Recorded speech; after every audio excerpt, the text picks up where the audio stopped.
Lady into Fox. By David Garnett. Lady into Fox. Wonderful or supernatural events are not so uncommon, rather they are irregular in their incidence.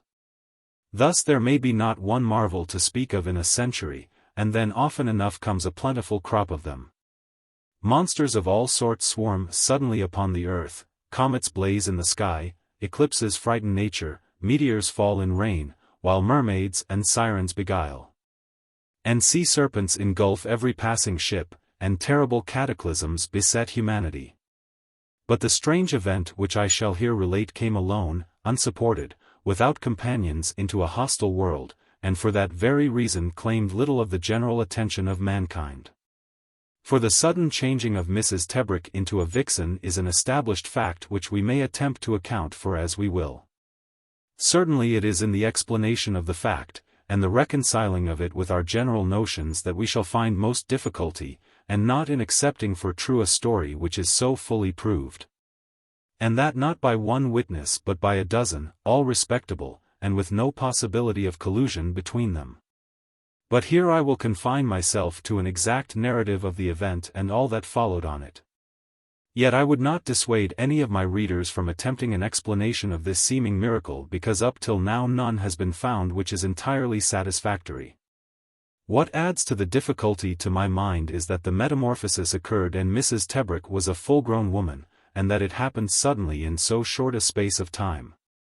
The sprouting of a tail, the gradual extension of hair all over the body, the slow change of the whole anatomy by a process of growth, though it would have been monstrous, would not have been so difficult to reconcile to our ordinary conceptions, particularly had it happened in a young child.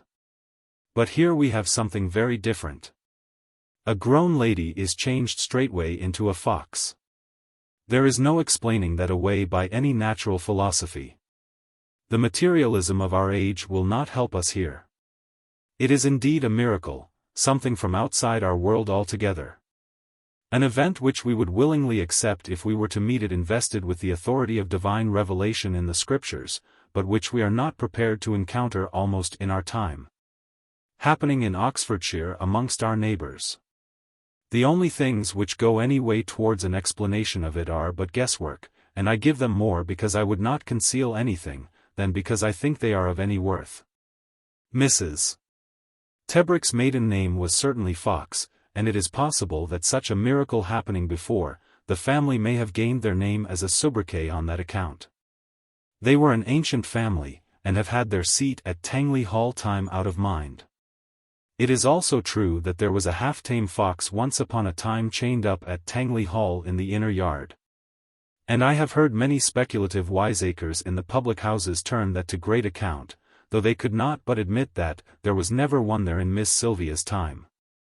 At first I was inclined to think that Silvia Fox, having once hunted when she was a child of 10 and having been blooded, might furnish more of an explanation.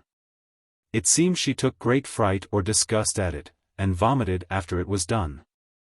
But now I do not see that it has much bearing on the miracle itself.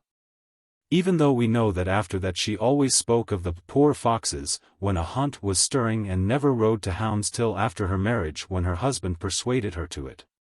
She was married in the year 1879 to Mr. Richard Tebrick, after a short courtship, and went to live after their honeymoon at Rylands, near Stokey, Oxon. One point indeed I have not been able to ascertain, and that is how they first became acquainted. Tangley Hall is over 30 miles from Stokey, and is extremely remote. Indeed to this day there is no proper road to it, which is all the more remarkable as it is the principal, and indeed the only, manor house for several miles round. Whether it was from a chance meeting on the roads, or less romantic but more probable, by Mr.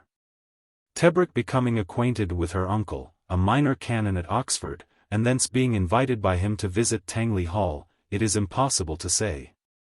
But however they became acquainted, the marriage was a very happy one. The bride was in her 23rd year. She was small, with remarkably small hands and feet. It is perhaps worth noting that there was nothing at all foxy or vixenish in her appearance. On the contrary, she was a more than ordinarily beautiful and agreeable woman. Her eyes were of a clear hazel but exceptionally brilliant, her hair dark, with a shade of red in it, her skin brownish, with a few dark freckles and little moles. In manner she was reserved almost to shyness, but perfectly self-possessed, and perfectly well-bred. She had been strictly brought up by a woman of excellent principles and considerable attainments, who died a year or so before the marriage. And owing to the circumstance that her mother had been dead many years, and her father bedridden, and not altogether rational for a little while before his death, they had few visitors but her uncle. He often stopped with them a month or two at a stretch, particularly in winter, as he was fond of shooting snipe, which are plentiful in the valley there. That she did not grow up a country hoyden is to be explained by the strictness of her governess and the influence of her uncle. But perhaps living in so wild a place gave her some disposition to wildness, even in spite of her religious upbringing. Her old nurse said, Miss Silvia was always a little wild at heart, though if this was true it was never seen by anyone else except her husband. On one of the first days of the year 1880, in the early afternoon, husband and wife went for a walk in the copse on the little hill above Rylands. They were still at this time like lovers in their behavior and were always together. While they were walking they heard the hounds and later the huntsman's horn in the distance. Mr. Tebrick had persuaded her to hunt on Boxing Day, but with great difficulty, and she had not enjoyed it, though of hacking she was fond enough. Hearing the hunt, Mr. Tebrick quickened his pace so as to reach the edge of the copse, where they might get a good view of the hounds if they came that way. His wife hung back, and he, holding her hand, began almost to drag her. Before they gained the edge of the copse she suddenly snatched her hand away from his very violently and cried out, so that he instantly turned his head. Where his wife had been the moment before was a small fox, of a very bright red. It looked at him very beseechingly, advanced towards him a pace or two, and he saw at once that his wife was looking at him from the animal's eyes. You may well think if he were aghast, and so maybe was his lady at finding herself in that shape, so they did nothing for nearly half an hour but stare at each other, he bewildered. She asking him with her eyes as if indeed she spoke to him, What am I now become? Have pity on me, husband, have pity on me for I am your wife. So that with his gazing on her and knowing her well, even in such a shape, yet asking himself at every moment, Can it be she? Am I not dreaming? And her beseeching and lastly fawning on him and seeming to tell him that it was she indeed, they came at last together and he took her in his arms. She lay very close to him, nestling under his coat and fell to licking his face, but never taking her eyes from his. The husband all this while kept turning the thing in his head and gazing on her, but he could make no sense of what had happened. But only comforted himself with the hope that this was but a momentary change, and that presently she would turn back again into the wife that was one flesh with him. One fancy that came to him, because he was so much more like a lover than a husband, was that it was his fault. And this because if anything dreadful happened he could never blame her but himself for it. So they passed a good while, till at last the tears welled up in the poor fox's eyes and she began weeping, but quite in silence, and she trembled too as if she were in a fever. At this he could not contain his own tears, but sat down on the ground and sobbed for a great while, but between his sobs kissing her quite as if she had been a woman. And not caring in his grief that he was kissing a fox on the muzzle. They sat thus till it was getting near dusk, when he recollected himself, and the next thing was that he must somehow hide her, and then bring her home. He waited till it was quite dark that he might the better bring her into her own house without being seen, and buttoned her inside his topcoat, nay, even in his passion tearing open his waistcoat and his shirt that she might lie the closer to his heart. For when we are overcome with the greatest sorrow we act not like men or women but like children whose comfort in all their troubles is to press themselves against their mother's breast. Or if she be not there to hold each other tight in one another's arms. When it was dark he brought her in with infinite precautions, yet not without the dogs scenting her, after which nothing could moderate their clamor. Having got her into the house, the next thing he thought of was to hide her from the servants. He carried her to the bedroom in his arms and then went downstairs again. Mr. Tebrick had 3 servants living in the house, the cook, the parlour-maid, and an old woman who had been his wife's nurse. Besides these women there was a groom or a gardener, whichever you choose to call him, who was a single man and so lived out, lodging with a labouring family about half a mile away. Mr. Tebrick going downstairs pitched upon the parlour-maid. "Janet," says he, "Mrs. Tebrick and I have had some bad news, and Mrs. Tebrick was called away instantly to London and left this afternoon, and I am staying tonight to put our affairs in order. We are shutting up the house, and I must give you and Mrs. Brant a month's wages and ask you to leave tomorrow morning at 7 o'clock. We shall probably go away to the continent, and I do not know when we shall come back. Please tell the others, and now get me my tea and bring it into my study on a tray." Janet said nothing, for she was a shy girl, particularly before gentlemen, but when she entered the kitchen Mr.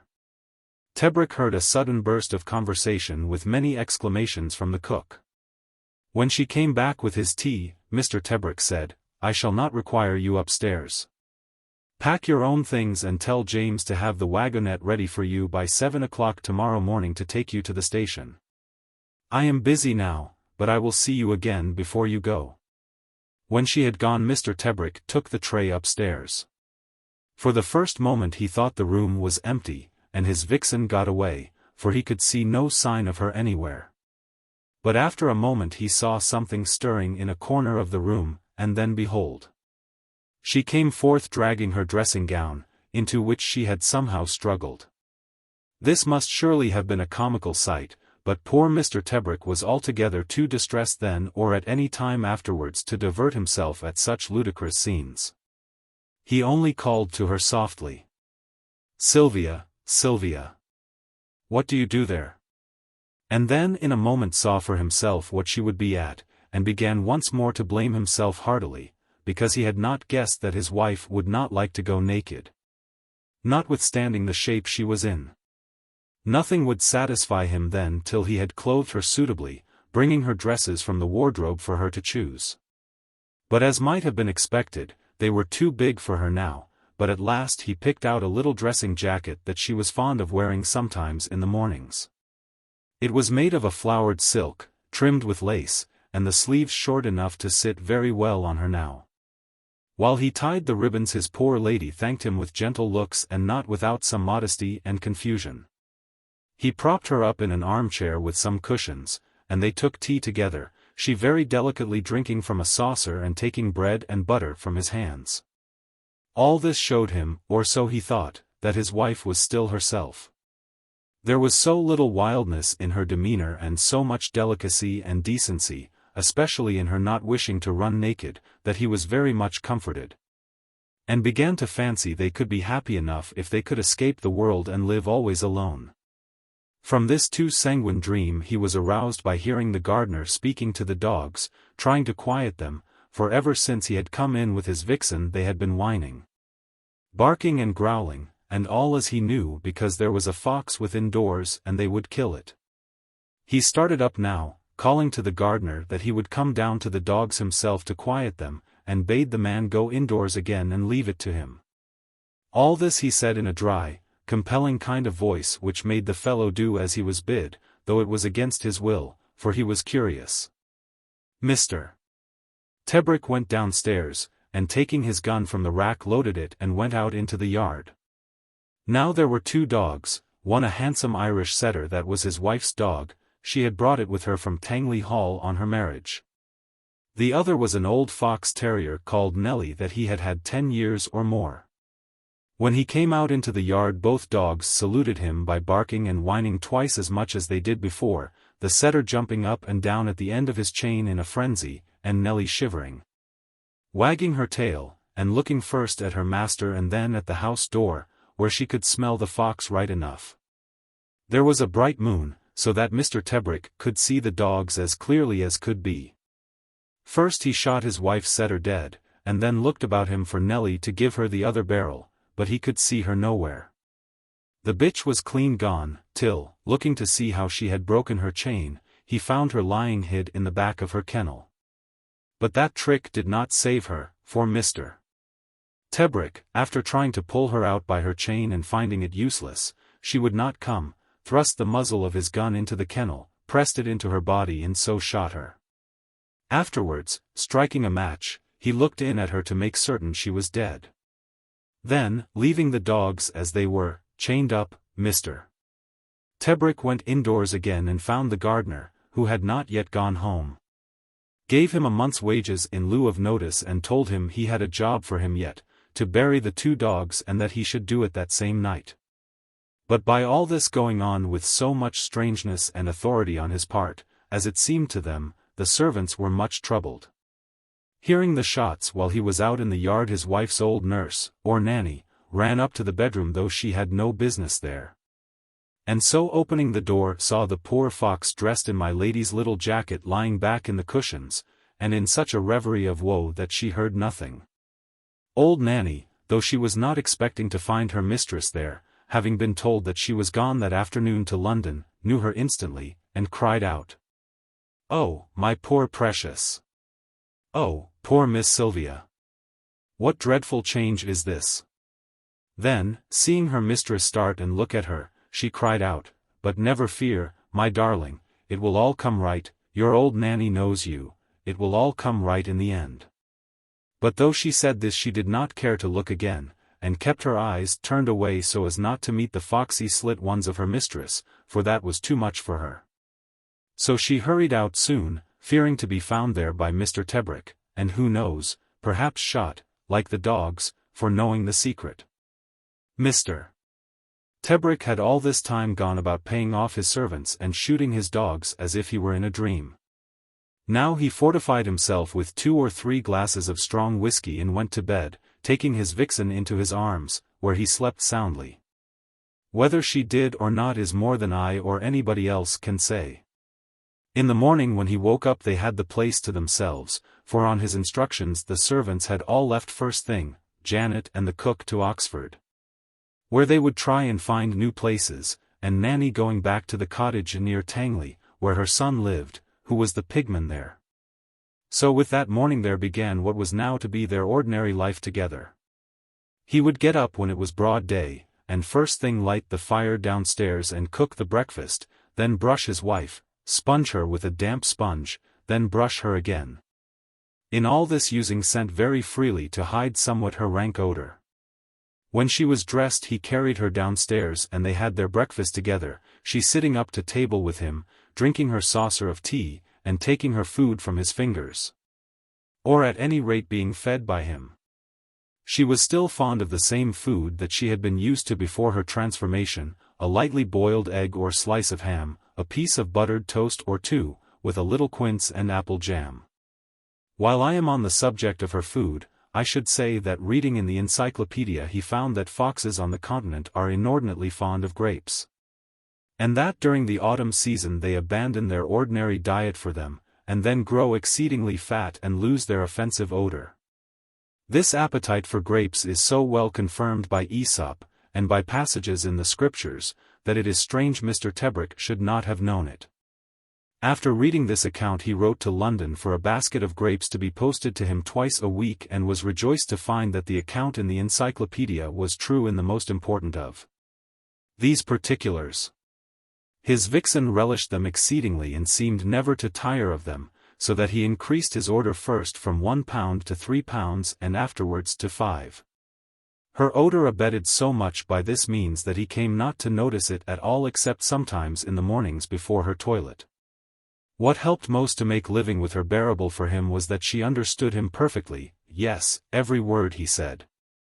And though she was dumb she expressed herself very fluently by looks and signs though never by the voice. Thus he frequently conversed with her, telling her all his thoughts and hiding nothing from her, and this the more readily because he was very quick to catch her meaning and her answers. "Puss, puss," he would say to her, for calling her that had been a habit with him always. "Sweet puss, some men would pity me living alone here with you after what has happened, but I would not change places while you were living with any man for the whole world. Though you are a fox I would rather live with you than any woman. I swear I would, and that too if you were changed to anything." But then, catching her grave look, he would say, "Do you think I jest on these things, my dear? I do not. I swear to you, my darling, that all my life I will be true to you, will be faithful, will respect and reverence you who are my wife. And I will do that not because of any hope that God in His mercy will see fit to restore your shape, but solely because I love you. However you may be changed, my love is not. Then anyone seeing them would have sworn that they were lovers, so passionately did each look on the other. Often he would swear to her that the devil might have power to work some miracles, but that he would find it beyond him to change his love for her. These passionate speeches, however they might have struck his wife in an ordinary way, now seemed to be her chief comfort. She would come to him, put her paw in his hand and look at him with sparkling eyes shining with joy and gratitude, would pant with eagerness, jump at him and lick his face. Now he had many little things which busied him in the house, getting his meals, setting the room straight, making the bed and so forth. When he was doing this housework it was comical to watch his vixen. Often she was as it were beside herself with vexation and distress to see him in his clumsy way doing what she could have done so much better had she been able. Then, forgetful of the decency and the decorum which she had at first imposed upon herself never to run upon all fours, she followed him everywhere. And if he did one thing wrong she stopped him and showed him the way of it. When he had forgot the hour for his meal she would come and tug his sleeve and tell him as if she spoke, "Husband, are we to have no luncheon today?" This womanliness in her never failed to delight him, for it showed she was still his wife, buried as it were in the carcass of a beast but with a woman's soul. This encouraged him so much that he debated with himself whether he should not read aloud to her, as he often had done formerly. At last, since he could find no reason against it, he went to the shelf and fetched down a volume of the history of Clarissa Harlowe which he had begun to read aloud to her a few weeks before. He opened the volume where he had left off, with Lovelace's letter after he had spent the night waiting fruitlessly in the copse. Good God! What is now to become of me? My feet benumbed by midnight wanderings through the heaviest dews that ever fell, my wig and my linen dripping with the hoarfrost dissolving on them. Day but just breaking, etc. While he read he was conscious of holding her attention, then after a few pages the story claimed all his, so that he read on for about half an hour without looking at her. When he did so he saw that she was not listening to him, but was watching something with strange eagerness. Such a fixed intent look was on her face that he was alarmed and sought the cause of it. Presently he found that her gaze was fixed on the movements of her pet dove which was in its cage hanging in the window. He spoke to her, but she seemed displeased, so he laid Clarissa Harlowe aside. Nor did he ever repeat the experiment of reading to her. Yet that same evening, as he happened to be looking through his writing-table drawer with Puss beside him looking over his elbow, she spied a pack of cards. And then he was forced to pick them out to please her, then draw them from their case. At last, trying first one thing, then another, he found that what she was after was to play piquet with him. They had some difficulty at first in contriving for her to hold her cards and then to play them, but this was at last overcome by his stacking them for her on a sloping board. After which she could flip them out very neatly with her claws as she wanted to play them. When they had overcome this trouble they played 3 games, and most heartily she seemed to enjoy them. Moreover she won all 3 of them. After this they often played a quiet game of piquet together, and cribbage too. I should say that in marking the points at cribbage on the board he always moved her pegs for her as well as his own, for she could not handle them or set them in the holes. The weather, which had been damp and misty, with frequent downpours of rain, improved very much in the following week, and, as often happens in January, there were several days with the sun shining. No wind and light frosts at night, these frosts becoming more intense as the days went on till by and by they began to think of snow. With this spell of fine weather it was but natural that Mr. Tebrick should think of taking his vixen out of doors. This was something he had not yet done, both because of the damp rainy weather up till then and because the mere notion of taking her out filled him with alarm.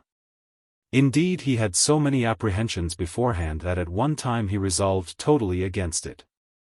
For his mind was filled not only with the fear that she might escape from him and run away, which he knew was groundless, but with more rational visions, such as wandering curs, traps, gins, spring guns, besides a dread of being seen with her by the neighborhood. At last however he resolved on it, and all the more as his vixen kept asking him in the gentlest way, might she not go out into the garden?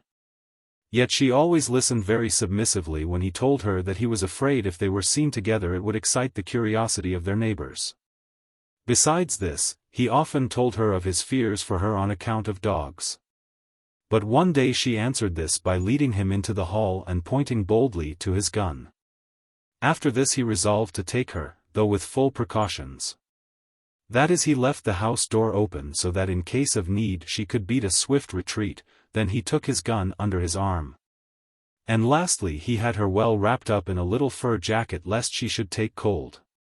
He would have carried her too, but that she delicately disengaged herself from his arms and looked at him very expressively to say that she would go by herself. For already her first horror of being seen to go upon all fours was worn off. Reasoning no doubt upon it, that either she must resign herself to go that way or else stay bedridden all the rest of her life. Her joy at going into the garden was inexpressible. First she ran this way, then that, though keeping always close to him, looking very sharply with ears cocked forward first at one thing, then another and then up to catch his eye. For some time indeed she was almost dancing with delight, running round him, then forward a yard or two, then back to him and gambolling beside him as they went round the garden. But in spite of her joy she was full of fear. At every noise, a cow lowing, a cock crowing, or a ploughman in the distance hulloing to scare the rooks, she started, her ears pricked to catch the sound. Her muzzle wrinkled up and her nose twitched, and she would then press herself against his legs. They walked round the garden and down to the pond where there were ornamental waterfowl, teal, widgeon and mandarin ducks, and seeing these again gave her great pleasure. They had always been her favorites, and now she was so overjoyed to see them that she behaved with very little of her usual self-restraint. First she stared at them, then bouncing up to her husband's knee sought to kindle an equal excitement in his mind. Whilst she rested her paws on his knee she turned her head again and again towards the ducks as though she could not take her eyes off them, and then ran down before him to the water's edge. But her appearance threw the ducks into the utmost degree of consternation. Those on shore or near the bank swam or flew to the center of the pond, and there huddled in a bunch. And then, swimming round and round, they began such a quacking that Mr. Tebrick was nearly deafened. As I have before said, nothing in the ludicrous way that arose out of the metamorphosis of his wife, and such incidents were plentiful, ever stood a chance of being smiled at by him. So in this case, too, for realizing that the silly ducks thought his wife a fox indeed and were alarmed on that account, he found painful that spectacle which to others might have been amusing. Not so his vixen, who appeared if anything more pleased than ever when she saw in what a commotion she had set them, and began cutting 1,000 pretty capers. Though at first he called to her to come back and walk another way, Mr. Tebrick was overborne by her pleasure and sat down, while she frisked around him happier far than he had seen her ever since the change. First she ran up to him in a laughing way, all smiles, and then ran down again to the water's edge and began frisking and frolicking, chasing her own brush, dancing on her hind legs even, and rolling on the ground, then fell to running in circles, but all this without paying any heed to the ducks. But they, with their necks craned out all pointing one way, swam to and fro in the middle of the pond, never stopping their quack, quack quack, and keeping time too, for they all quacked in chorus. Presently she came further away from the pond, and he, thinking they had had enough of this sort of entertainment, laid hold of her and said to her, "Come, Silvia, my dear, it is growing cold. And it is time we went indoors. I am sure taking the air has done you a world of good, but we must not linger any more." She appeared then to agree with him, though she threw half a glance over her shoulder at the ducks, and they both walked soberly enough towards the house. When they had gone about halfway she suddenly slipped round and was off. He turned quickly and saw the ducks had been following them. So she drove them before her back into the pond, the ducks running in terror from her with their wings spread, and she not pressing them. For he saw that had she been so minded she could have caught 2 or 3 of the nearest. Then, with her brush waving above her, she came gambolling back to him so playfully that he stroked her indulgently, though he was first vexed. And then rather puzzled that his wife should amuse herself with such pranks. But when they got within doors he picked her up in his arms, kissed her and spoke to her. "Silvia, what a light-hearted childish creature you are. Your courage under misfortune shall be a lesson to me, but I cannot bear to see it." Here the tears stood suddenly in his eyes, and he lay down upon the ottoman and wept, paying no heed to her until presently he was aroused by her licking his cheek and his ear. After tea she led him to the drawing-room and scratched at the door till he opened it, for this was part of the house which he had shut up, thinking 3 or 4 rooms enough for them now, and to save the dusting of it. Then it seemed she would have him play to her on the pianoforte. She led him to it, nay, what is more, she would herself pick out the music he was to play. First it was a fugue of Handel's, then one of Mendelssohn's songs without words, and then The Diver, and then music from Gilbert and Sullivan. But each piece of music she picked out was gayer than the last one. Thus they sat happily engrossed for perhaps an hour in the candle light until the extreme cold in that unwarmed room stopped his playing and drove them downstairs to the fire. Thus did she admirably comfort her husband when he was dispirited. Yet next morning when he woke he was distressed when he found that she was not in the bed with him but was lying curled up at the foot of it. During breakfast she hardly listened when he spoke, and then impatiently, but sat staring at the dove. Mr. Tebrick sat silently looking out of window for some time, then he took out his pocket-book. In it there was a photograph of his wife taken soon after their wedding. Now he gazed and gazed upon those familiar features, and now he lifted his head and looked at the animal before him. He laughed then bitterly, the first and last time for that matter that Mr. Tebrick ever laughed at his wife's transformation, for he was not very humorous. But this laugh was sour and painful to him. Then he tore up the photograph into little pieces, and scattered them out of the window, saying to himself, "Memories will not help me here." And turning to the vixen he saw that she was still staring at the caged bird, and as he looked he saw her lick her chops. He took the bird into the next room, then acting suddenly upon the impulse, he opened the cage door and set it free, saying as he did so, "Go, poor bird. Fly from this wretched house while you still remember your mistress who fed you from her coral lips. You are not a fit plaything for her now. Farewell, poor bird. Farewell. Unless," he added with a melancholy smile, "you return with good tidings like Noah's dove." But, poor gentleman, his troubles were not over yet. And indeed one may say that he ran to meet them by his constant supposing that his lady should still be the same to a tittle in her behavior now that she was changed into a fox. Without making any unwarrantable suppositions as to her soul or what had now become of it, though we could find a good deal to the purpose on that point in the system of Paracelsus. Let us consider only how much the change in her body must needs affect her ordinary conduct. So that before we judge too harshly of this unfortunate lady, we must reflect upon the physical necessities and infirmities and appetites of her new condition. And we must magnify the fortitude of her mind which enabled her to behave with decorum, cleanliness and decency in spite of her new situation. Thus she might have been expected to befoul her room, yet never could anyone, whether man or beast, have shown more nicety in such matters. But at luncheon Mr. Tebrick helped her to a wing of chicken, and leaving the room for a minute to fetch some water which he had forgot, found her at his return on the table crunching the very bones. He stood silent, dismayed and wounded to the heart at this sight. For we must observe that this unfortunate husband thought always of his vixen as that gentle and delicate woman she had lately been. So that whenever his vixen's conduct went beyond that which he expected in his wife he was, as it were, cut to the quick. And no kind of agony could be greater to him than to see her thus forget herself. On this account it may indeed be regretted that Mrs. Tebrick had been so exactly well-bred, and in particular that her table manners had always been scrupulous. Had she been in the habit, like a continental princess I have dined with, of taking her leg of chicken by the drumstick and gnawing the flesh, it had been far better for him now. But as her manners had been perfect, so the lapse of them was proportionately painful to him. Thus in this instance he stood as it were in silent agony till she had finished her hideous crunching of the chicken bones and had devoured every scrap. Then he spoke to her gently, taking her on to his knee, stroking her fur and fed her with a few grapes, saying to her, "Silvia, Silvia, is it so hard for you?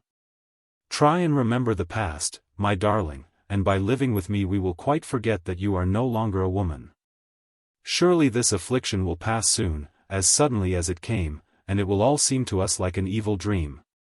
Yet though she appeared perfectly sensible of his words and gave him sorrowful and penitent looks like her old self, that same afternoon, on taking her out, he had all the difficulty in the world to keep her from going near the ducks. There came to him then a thought that was very disagreeable to him, namely, that he dare not trust his wife alone with any bird or she would kill it. And this was the more shocking to him to think of since it meant that he durst not trust her as much as a dog even.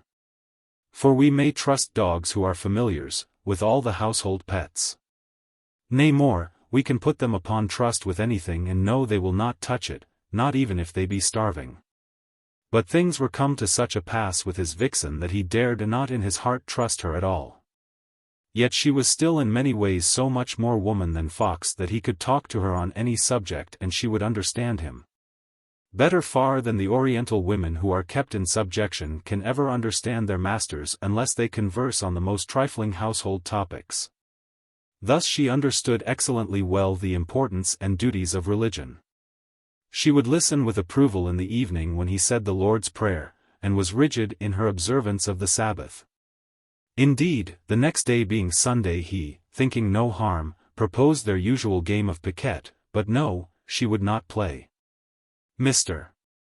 Tebrick, not understanding at first what she meant, though he was usually very quick with her, he proposed it to her again, which she again refused, and this time, to show her meaning, made the sign of the cross with her paw. This exceedingly rejoiced and comforted him in his distress. He begged her pardon, and fervently thanked God for having so good a wife, who, in spite of all, knew more of her duty to God than he did. But here I must warn the reader from inferring that she was a papist because she then made the sign of the cross. She made that sign to my thinking only on compulsion because she could not express herself except in that way. For she had been brought up as a true Protestant, and that she still was one is confirmed by her objection to cards, which would have been less than nothing to her had she been a papist. Yet that evening, taking her into the drawing-room so that he might play her some sacred music, he found her after some time cowering away from him in the farthest corner of the room. Her ears flattened back and an expression of the greatest anguish in her eyes. When he spoke to her she licked his hand, but remained shivering for a long time at his feet and showed the clearest symptoms of terror if he so much as moved towards the piano. On seeing this and recollecting how ill the ears of a dog can bear with our music, and how this dislike might be expected to be even greater in a fox, all of whose senses are more acute from being a wild creature, recollecting this he closed the piano and taking her in his arms, locked up the room and never went into it again. He could not help marveling though, since it was but 2 days after she had herself led him there, and even picked out for him to play and sing those pieces which were her favorites. That night she would not sleep with him, neither in the bed nor on it, so that he was forced to let her curl herself up on the floor. But neither would she sleep there, for several times she woke him by trotting around the room, and once when he had got sound asleep by springing on the bed and then off it. So that he woke with a violent start and cried out, but got no answer either, except hearing her trotting round and round the room. Presently he imagines to himself that she must want something, and so fetches her food and water, but she never so much as looks at it, but still goes on her rounds, every now and then scratching at the door. Though he spoke to her, calling her by her name, she would pay no heed to him, or else only for the moment. At last he gave her up and said to her plainly, "The fit is on you now, Silvia, to be a fox. But I shall keep you close, and in the morning you will recollect yourself and thank me for having kept you now." So he lay down again, but not to sleep, only to listen to his wife running about the room and trying to get out of it. Thus he spent what was perhaps the most miserable night of his existence. In the morning she was still restless, and was reluctant to let him wash and brush her, and appeared to dislike being scented but as it were to bear with it for his sake. Ordinarily she had taken the greatest pleasure imaginable in her toilet, so that on this account, added to his sleepless night, Mr. Tebrick was utterly dejected, and it was then that he resolved to put a project into execution that would show him, so he thought, whether he had a wife or only a wild vixen in his house. But yet he was comforted that she bore at all with him, though so restlessly that he did not spare her, calling her a bad wild fox. And then speaking to her in this manner, "Are you not ashamed, Silvia, to be such a madcap, such a wicked hoyden? You who were particular in dress. I see it was all vanity, now you have not your former advantages you think nothing of decency."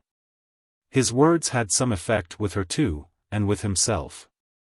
So that by the time he had finished dressing her they were both in the lowest state of spirits imaginable and neither of them far from tears. Breakfast she took soberly enough, and after that he went about getting his experiment ready, which was this. In the garden he gathered together a nosegay of snowdrops, those being all the flowers he could find. And then going into the village of Stokey bought a Dutch rabbit, that is a black and white one, from a man there who kept them. When he got back he took her flowers and at the same time set down the basket with the rabbit in it, with the lid open. Then he called to her, "Silvia, I have brought some flowers for you. Look, the first snowdrops." At this she ran up very prettily, and never giving as much as one glance at the rabbit which had hopped out of its basket, she began to thank him for the flowers. Indeed she seemed indefatigable in showing her gratitude, smelt them, stood a little way off looking at them, then thanked him again. Mr. Tebrick, and this was all part of his plan, then took a vase and went to find some water for them, but left the flowers beside her. He stopped away 5 minutes, timing it by his watch and listening very intently, but never heard the rabbit squeak. Yet when he went in what a horrid shambles was spread before his eyes. Blood on the carpet, blood on the armchairs and antimacassars, even a little blood spurt led on to the wall, and what was worse, Mrs. Tebrick tearing and growling over a piece of the skin and the legs, for she had eaten up all the rest of it.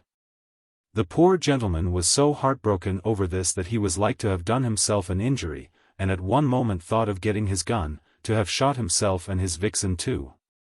Indeed the extremity of his grief was such that it served him a very good turn, for he was so entirely unmanned by it that for some time he could do nothing but weep. And fell into a chair with his head in his hands, and so kept weeping and groaning.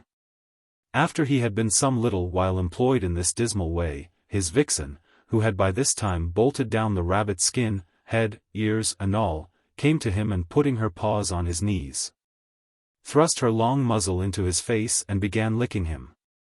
But he, looking at her now with different eyes, and seeing her jaws still sprinkled with fresh blood and her claws full of the rabbit's fleck, would have none of it. But though he beat her off 4 or 5 times even to giving her blows and kicks, she still came back to him, crawling on her belly and imploring his forgiveness with wide-open sorrowful eyes.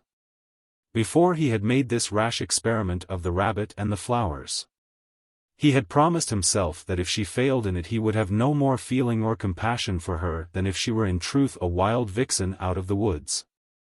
This resolution, though the reasons for it had seemed to him so very plain before, he now found more difficult to carry out than to decide on. At length, after cursing her and beating her off for upwards of half an hour, he admitted to himself that he still did care for her, and even loved her dearly in spite of all, whatever pretense he affected towards her.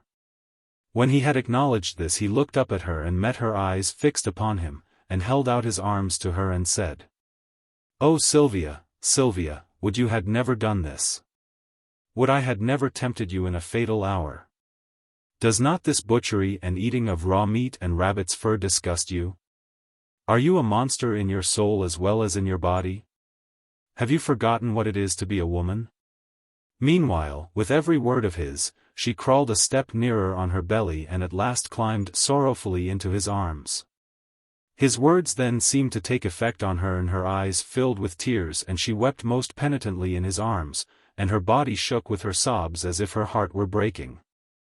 This sorrow of hers gave him the strangest mixture of pain and joy that he had ever known, for his love for her returning with a rush.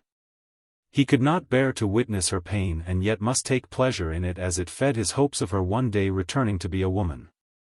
So the more anguish of shame his vixen underwent, the greater his hopes rose, till his love and pity for her increasing equally. He was almost wishing her to be nothing more than a mere fox than to suffer so much by being half-human. At last he looked about him somewhat dazed with so much weeping, then set his vixen down on the ottoman, and began to clean up the room with a heavy heart. He fetched a pail of water and washed out all the stains of blood, gathered up the 2 antimacassars and fetched clean ones from the other rooms. While he went about this work his vixen sat and watched him very contritely with her nose between her 2 front paws, and when he had done he brought in some luncheon for himself. Though it was already late, but none for her, she having lately so infamously feasted. But water he gave her and a bunch of grapes. Afterwards she led him to the small tortoise-shell cabinet and would have him open it. When he had done so she motioned to the portable stereoscope which lay inside. Mr. Tebrick instantly fell in with her wish and after a few trials adjusted it to her vision. Thus they spent the rest of the afternoon together very happily looking through the collection of views which he had purchased, of Italy, Spain and Scotland. This diversion gave her great apparent pleasure and afforded him considerable comfort.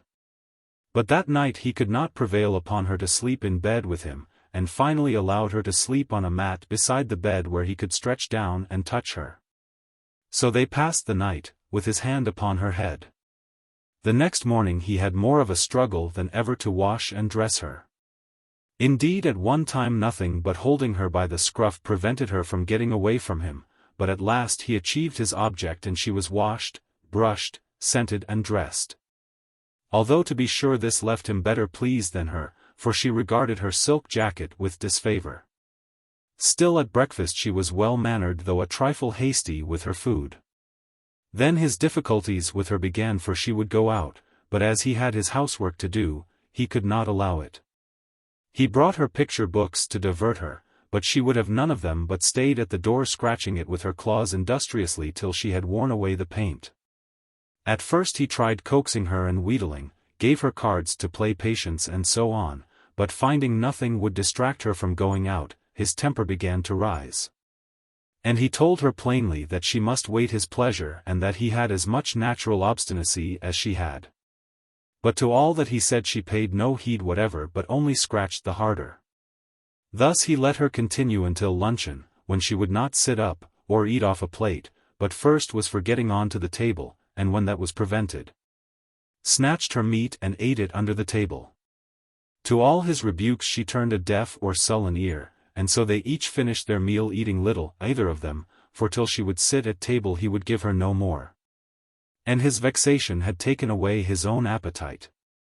In the afternoon he took her out for her airing in the garden. She made no pretense now of enjoying the first snowdrops or the view from the terrace. No, there was only one thing for her now, the ducks, and she was off to them before he could stop her. Luckily they were all swimming when she got there, for a stream running into the pond on the far side it was not frozen there. When he had got down to the pond, she ran out on to the ice, which would not bear his weight, and though he called her and begged her to come back she would not heed him but stayed frisking about, getting as near the ducks as she dared, but being circumspect in venturing on to the thin ice.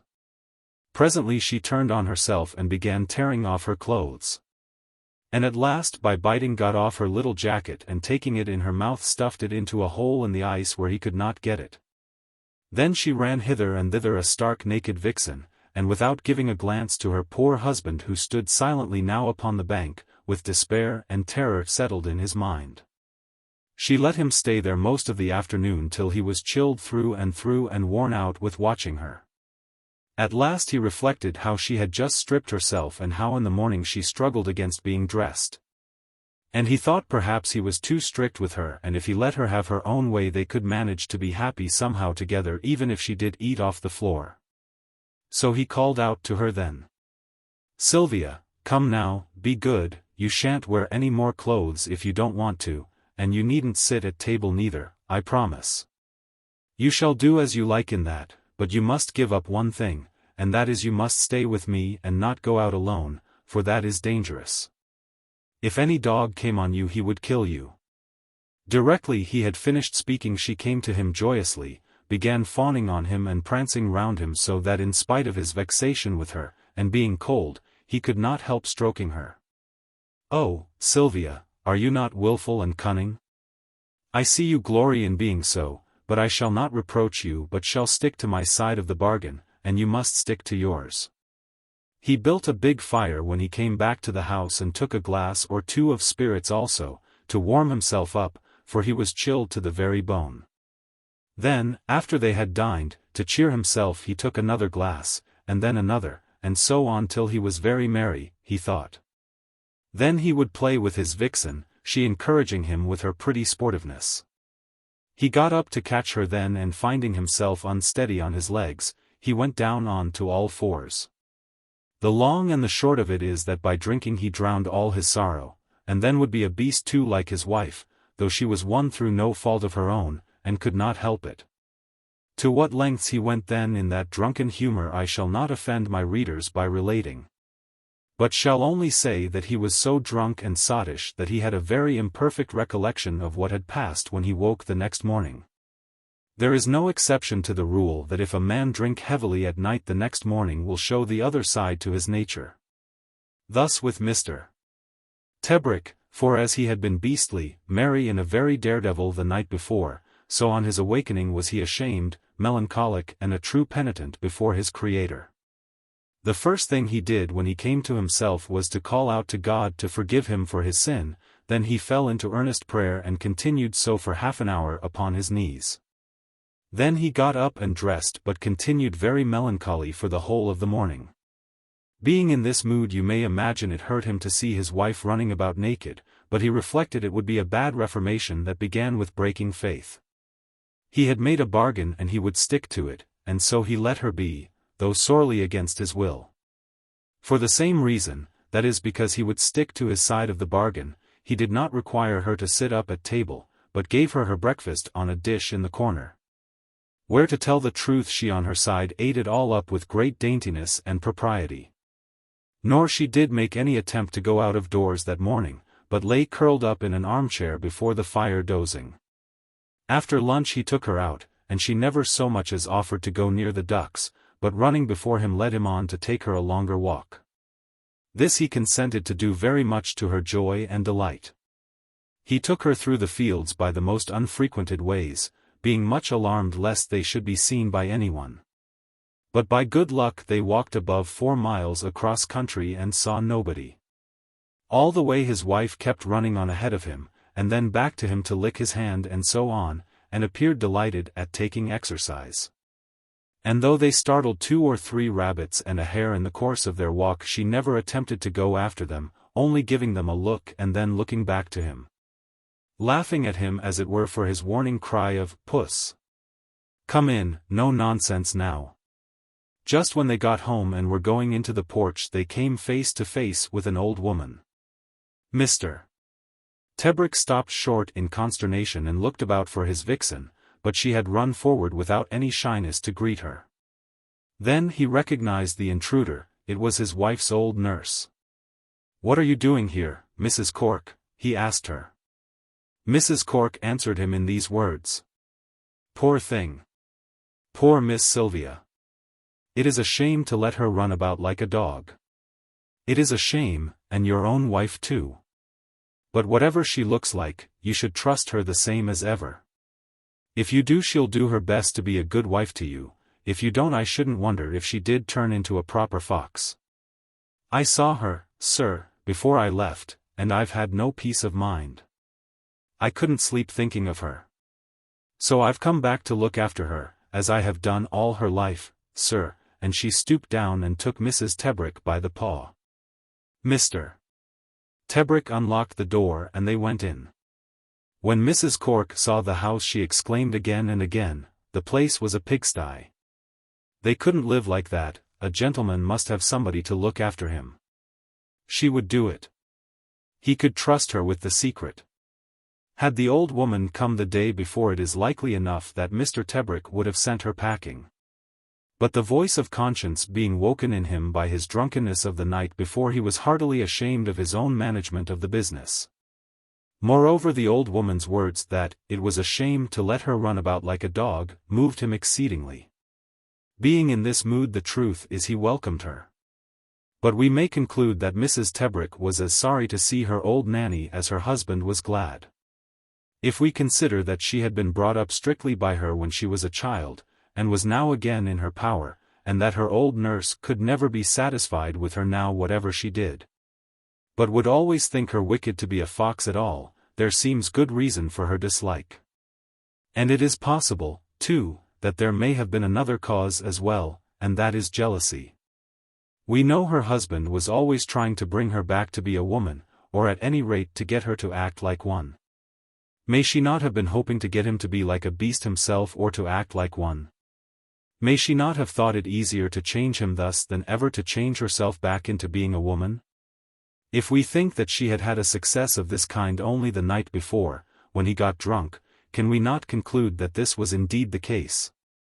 And then we have another good reason why the poor lady should hate to see her old nurse. It is certain that whatever hopes Mr. Tebrick had of Mrs. Cork affecting his wife for the better were disappointed. She grew steadily wilder, and after a few days so intractable with her that Mr. Tebrick again took her under his complete control. The first morning Mrs. Cork made her a new jacket, cutting down the sleeves of a blue silk one of Mrs. Tebrick's and trimming it with swan's down, and directly she had altered it, put it on her mistress, and fetching a mirror would have her admire the fit of it. All the time she waited on Mrs. Tebrick. The old woman talked to her as though she were a baby, and treated her as such, never thinking perhaps that she was either the one thing or the other. That is, either a lady to whom she owed respect and who had rational powers exceeding her own, or else a wild creature on whom words were wasted. But though at first she submitted passively, Mrs. Tebrick only waited for her nanny's back to be turned to tear up her pretty piece of handiwork into shreds, and then ran gaily about waving her brush with only a few ribbons still hanging from her neck. So it was time after time, for the old woman was used to having her own way, until Mrs. Cork would, I think, have tried punishing her if she had not been afraid of Mrs. Tebrick's rows of white teeth, which she often showed her, then laughing afterwards, as if to say it was only play. Not content with tearing off the dresses that were fitted on her, one day Silvia slipped upstairs to her wardrobe and tore down all her old dresses and made havoc with them. Not sparing her wedding dress either, but tearing and ripping them all up so that there was hardly a shred or rag left big enough to dress a doll in. On this, Mr. Tebrick, who had let the old woman have most of her management to see what she could make of her, took her back under his own control. He was sorry enough now that Mrs. Cork had disappointed him in the hopes he had had of her, to have the old woman, as it were, on his hands. True, she could be useful enough in many ways to him, by doing the housework, the cooking and mending, but still he was anxious since his secret was in her keeping. And the more now that she had tried her hand with his wife and failed. For he saw that vanity had kept her mouth shut if she had won over her mistress to better ways, and her love for her would have grown by getting her own way with her. But now that she had failed, she bore her mistress a grudge for not being won over, or at the best was become indifferent to the business, so that she might very readily blab. For the moment all Mr. Tebrick could do was to keep her from going into Stokey to the village, where she would meet all her old cronies and where there were certain to be any number of inquiries about what was going on at Rylands and so on. But as he saw that it was clearly beyond his power, however vigilant he might be, to watch over the old woman and his wife, and to prevent anyone from meeting with either of them, he began to consider what he could best do. Since he had sent away his servants and the gardener, giving out a story of having received bad news and his wife going away to London where he would join her, they're probably going out of England and so on, he knew well enough that there would be a great deal of talk in the neighborhood. And as he had now stayed on, contrary to what he had said, there would be further rumor. Indeed, had he known it, there was a story already going round the country that his wife had run away with Major Solmes, and that he was gone mad with grief. That he had shot his dogs and his horses and shut himself up alone in the house and would speak with no one. This story was made up by his neighbors not because they were fanciful or wanted to deceive, but like most tittle-tattle to fill a gap, as few like to confess ignorance.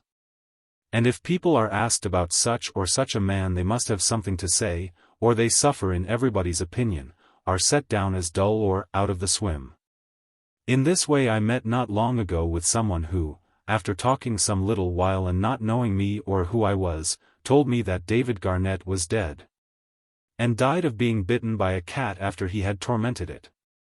He had long grown a nuisance to his friends as an exorbitant sponge upon them, and the world was well rid of him. Hearing this story of myself diverted me at the time, but I fully believe it has served me in good stead since.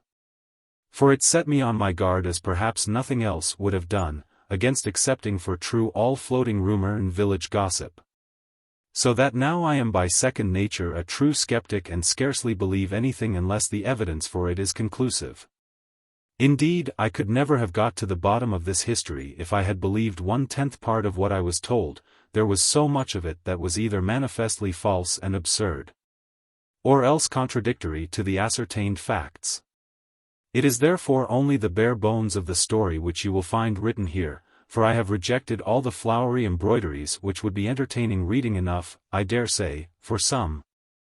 But if there be any doubt of the truth of a thing, it is poor sort of entertainment to read about, in my opinion. To get back to our story, Mr.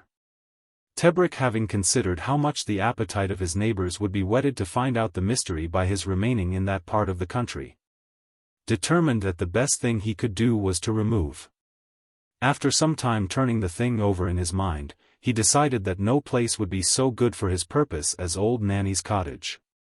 It was 30 miles away from Stokey, which in the country means as far as Timbuktu does to us in London. Then it was near Tangley, and his lady, having known it from her childhood, would feel at home there, and also it was utterly remote. There being no village near it or manor house other than Tangley Hall, which was now untenanted for the greater part of the year. Nor did it mean imparting his secret to others, for there was only Mrs. Cork's son, a widower, who being out at work all day would be easily outwitted, the more so as he was stone deaf and of a slow and saturnine disposition. To be sure, there was little Polly, Mrs. Cork's granddaughter, but either Mr. Tebrick forgot her altogether, or else reckoned her as a mere baby and not to be thought of as a danger. He talked the thing over with Mrs. Cork, and they decided upon it out of hand. The truth is, the old woman was beginning to regret that her love and her curiosity had ever brought her back to Rylands, since so far she had got much work and little credit by it. When it was settled, Mr. Tebrick disposed of the remaining business he had at Rylands in the afternoon, and that was chiefly putting out his wife's riding horse into the keeping of a farmer near by. For he thought he would drive over with his own horse, and the other spare horse tandem in the dog-cart. The next morning they locked up the house and they departed, having first secured Mrs. Tebrick in a large wicker hamper where she would be tolerably comfortable. This was for safety, for in the agitation of driving she might jump out, and on the other hand, if a dog scented her and she were loose, she might be in danger of her life. Mr. Tebrick drove with the hamper beside him on the front seat, and spoke to her gently very often. She was overcome by the excitement of the journey and kept poking her nose first through one crevice, then through another, turning and twisting the whole time and peeping out to see what they were passing. It was a bitterly cold day, and when they had gone about 15 miles they drew up by the roadside to rest the horses and have their own luncheon, for he dared not stop at an inn. He knew that any living creature in a hamper, even if it be only an old fowl, always draws attention. There would be several loafers most likely who would notice that he had a fox with him, and even if he left the hamper in the cart the dogs at the inn would be sure to sniff out her scent. So not to take any chances he drew up at the side of the road and rested there, though it was freezing hard and a northeast wind howling. He took down his precious hamper, unharnessed his 2 horses, covered them with rugs and gave them their corn. Then he opened the basket and let his wife out. She was quite beside herself with joy, running hither and thither, bouncing up on him, looking about her and even rolling over on the ground. Mr. Tebrick took this to mean that she was glad at making this journey and rejoiced equally with her. As for Mrs. Cork, she sat motionless on the back seat of the dog-cart well wrapped up, eating her sandwiches, but would not speak a word. When they had stayed there half an hour Mr. Tebrick harnessed the horses again, though he was so cold he could scarcely buckle the straps, and put his vixen in her basket, but seeing that she wanted to look about her, he let her tear away the osiers with her teeth till she had made a hole big enough for her to put her head out of. They drove on again and then the snow began to come down and that in earnest, so that he began to be afraid they would never cover the ground. But just after nightfall they got in, and he was content to leave unharnessing the horses and baiting them to Simon, Mrs. Cork's son. His vixen was tired by then, as well as he, and they slept together, he in the bed and she under it, very contentedly. The next morning he looked about him at the place and found the thing there that he most wanted, and that was a little walled-in garden where his wife could run in freedom and yet be in safety. After they had had breakfast she was wild to go out into the snow. So they went out together, and he had never seen such a mad creature in all his life as his wife was then. For she ran to and fro as if she were crazy, biting at the snow and rolling in it, and round in circles and rushed back at him fiercely as if she meant to bite him. He joined her in the frolic, and began snowballing her till she was so wild that it was all he could do to quiet her again and bring her indoors for luncheon. Indeed with her gambolings she tracked the whole garden over with her feet. He could see where she had rolled in the snow and where she had danced in it, and looking at those prints of her feet as they went in, made his heart ache, he knew not why. They passed the first day at old Nanny's cottage happily enough, without their usual bickerings, and this because of the novelty of the snow which had diverted them. In the afternoon he first showed his wife to little Polly, who eyed her very curiously but hung back shyly and seemed a good deal afraid of the fox. But Mr. Tebrick took up a book and let them get acquainted by themselves, and presently looking up saw that they had come together and Polly was stroking his wife, patting her and running her fingers through her fur. Presently she began talking to the fox, and then brought her doll in to show her, so that very soon they were very good playmates together. Watching the two gave Mr. Tebrick great delight, and in particular when he noticed that there was something very motherly in his vixen. She was indeed far above the child in intelligence and restrained herself too from any hasty action. But while she seemed to wait on Polly's pleasure yet she managed to give a twist to the game, whatever it was, that never failed to delight the little girl. In short, in a very little while, Polly was so taken with her new playmate that she cried when she was parted from her and wanted her always with her. This disposition of Mrs. Tebrick's made Mrs. Cork more agreeable than she had been lately either to the husband or the wife. 3 days after they had come to the cottage the weather changed, and they woke up one morning to find the snow gone, and the wind in the south, and the sun shining, so that it was like the first beginning of spring. Mr. Tebrick let his vixen out into the garden after breakfast, stayed with her a while, and then went indoors to write some letters. When he got out again he could see no sign of her anywhere, so that he ran about bewildered, calling to her. At last he spied a mound of fresh earth by the wall in one corner of the garden, and running thither found that there was a hole freshly dug seeming to go under the wall. On this he ran out of the garden quickly till he came to the other side of the wall, but there was no hole there, so he concluded that she was not yet got through. So it proved to be, for reaching down into the hole he felt her brush with his hand, and could hear her distinctly working away with her claws. He called to her then, saying, "Silvia, Silvia, why do you do this? Are you trying to escape from me? I am your husband, and if I keep you confined it is to protect you, not to let you run into danger. Show me how I can make you happy and I will do it, but do not try to escape from me. I love you, Silvia. Is it because of that that you want to fly from me to go into the world where you will be in danger of your life always? There are dogs everywhere and they all would kill you if it were not for me. Come out, Silvia, come out." But Silvia would not listen to him, so he waited there silent. Then he spoke to her in a different way, asking her had she forgot the bargain she made with him that she would not go out alone. But now when she had all the liberty of a garden to herself would she wantonly break her word? And he asked her, were they not married?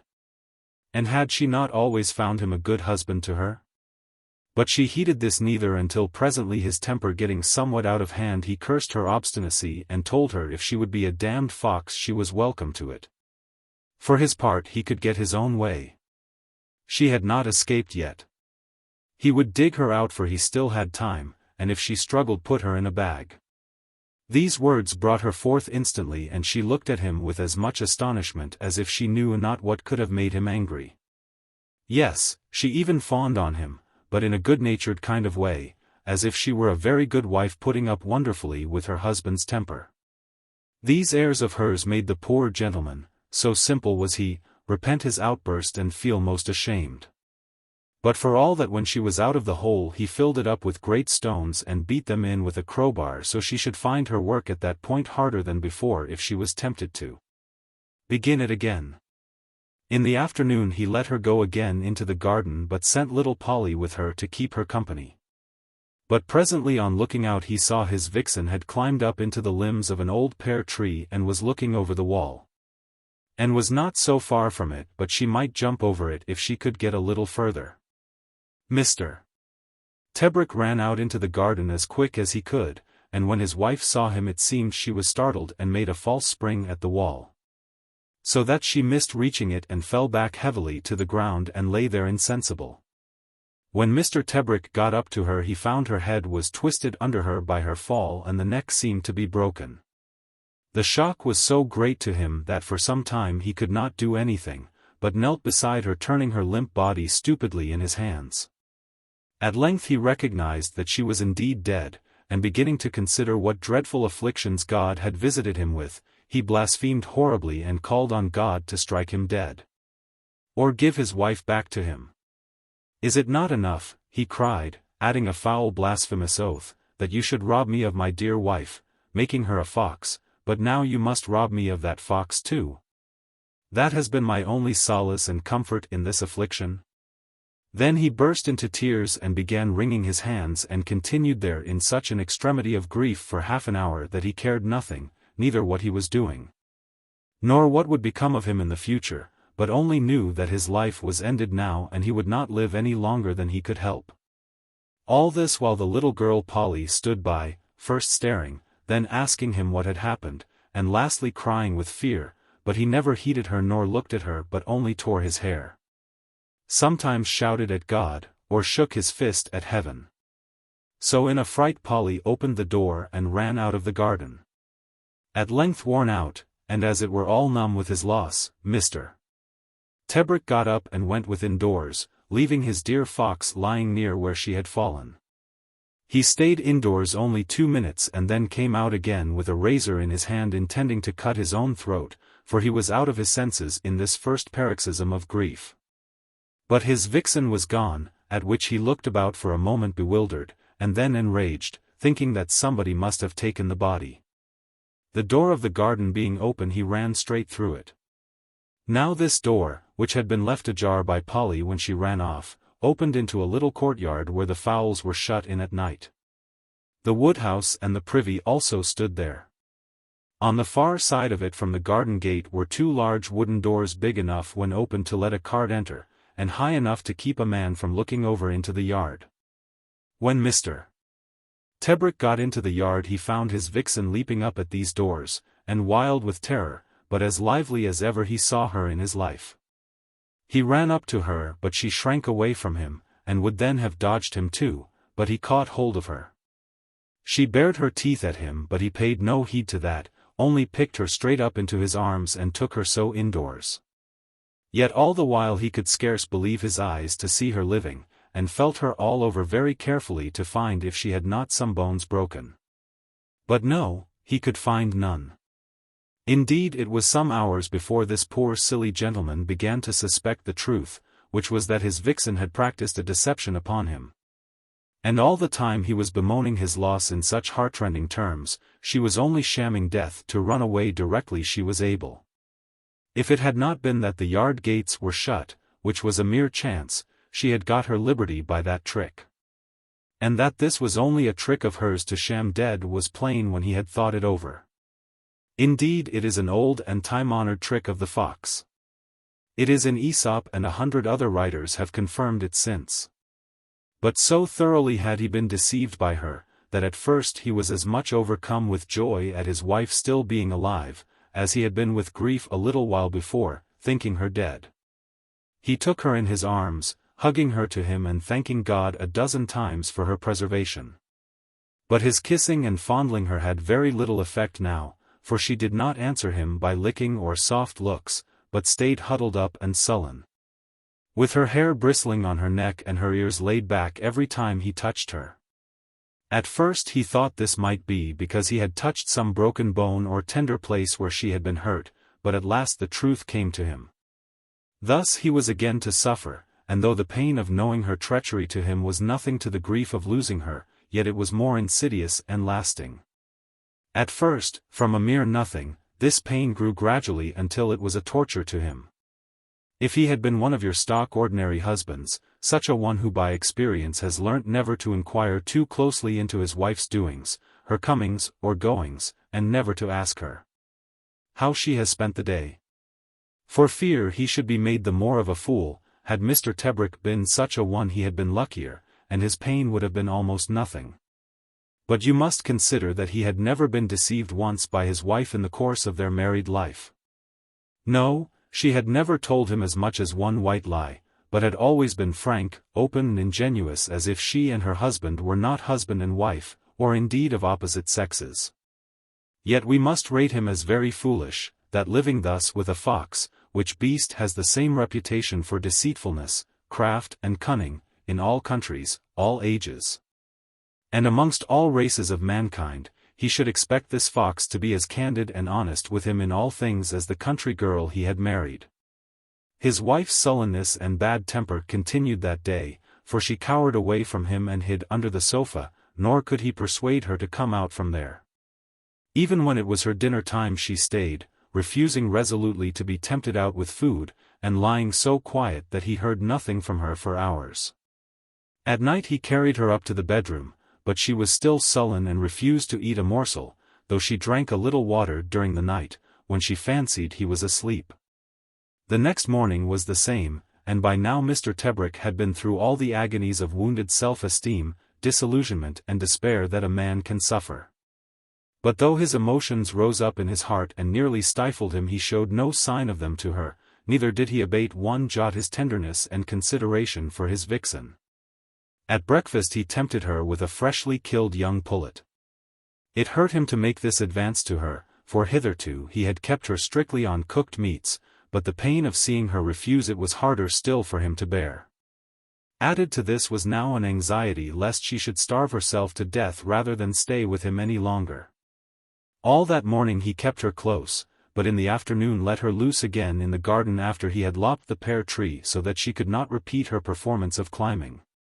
But seeing how disgustedly she looked while he was by, never offering to run or to play as she was used, but only standing stock still with her tail between her legs, her ears flattened, and the hair bristling on her shoulders, seeing this he left her to herself out of mere humanity.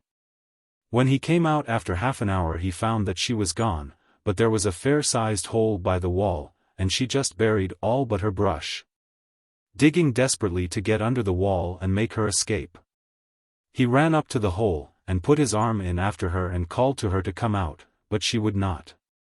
So at first he began pulling her out by the shoulder, then his hold slipping, by the hind legs. As soon as he had drawn her forth she whipped round and snapped at his hand and bit it through near the joint of the thumb, but let it go instantly. They stayed there for a minute facing each other, he on his knees and she facing him, the picture of unrepentant wickedness and fury. Being thus on his knees, Mr. Tebrick was down on her level very nearly, and her muzzle was thrust almost into his face. Her ears lay flat on her head, her gums were bared in a silent snarl, and all her beautiful teeth threatening him that she would bite him again. Her back too was half-arched, all her hair bristling and her brush held drooping. But it was her eyes that held his, with their slit pupils looking at him with savage desperation and rage. The blood ran very freely from his hand, but he never noticed that or the pain of it either, for all his thoughts were for his wife. "What is this, Silvia?" he said very quietly, "what is this? Why are you so savage now? If I stand between you and your freedom, it is because I love you. Is it such torment to be with me?" But Silvia never stirred a muscle. "You would not do this if you were not in anguish, poor beast, you want your freedom. I cannot keep you, I cannot hold you to vows made when you were a woman. Why, you have forgotten who I am." The tears then began running down his cheeks, he sobbed, and said to her, "Go, I shall not keep you. Poor beast, I love you, I love you. Go if you want to. But if you remember me, come back. I shall never keep you against your will. Go, go. But kiss me now." He leant forward then and put his lips to her snarling fangs, but though she kept snarling she did not bite him.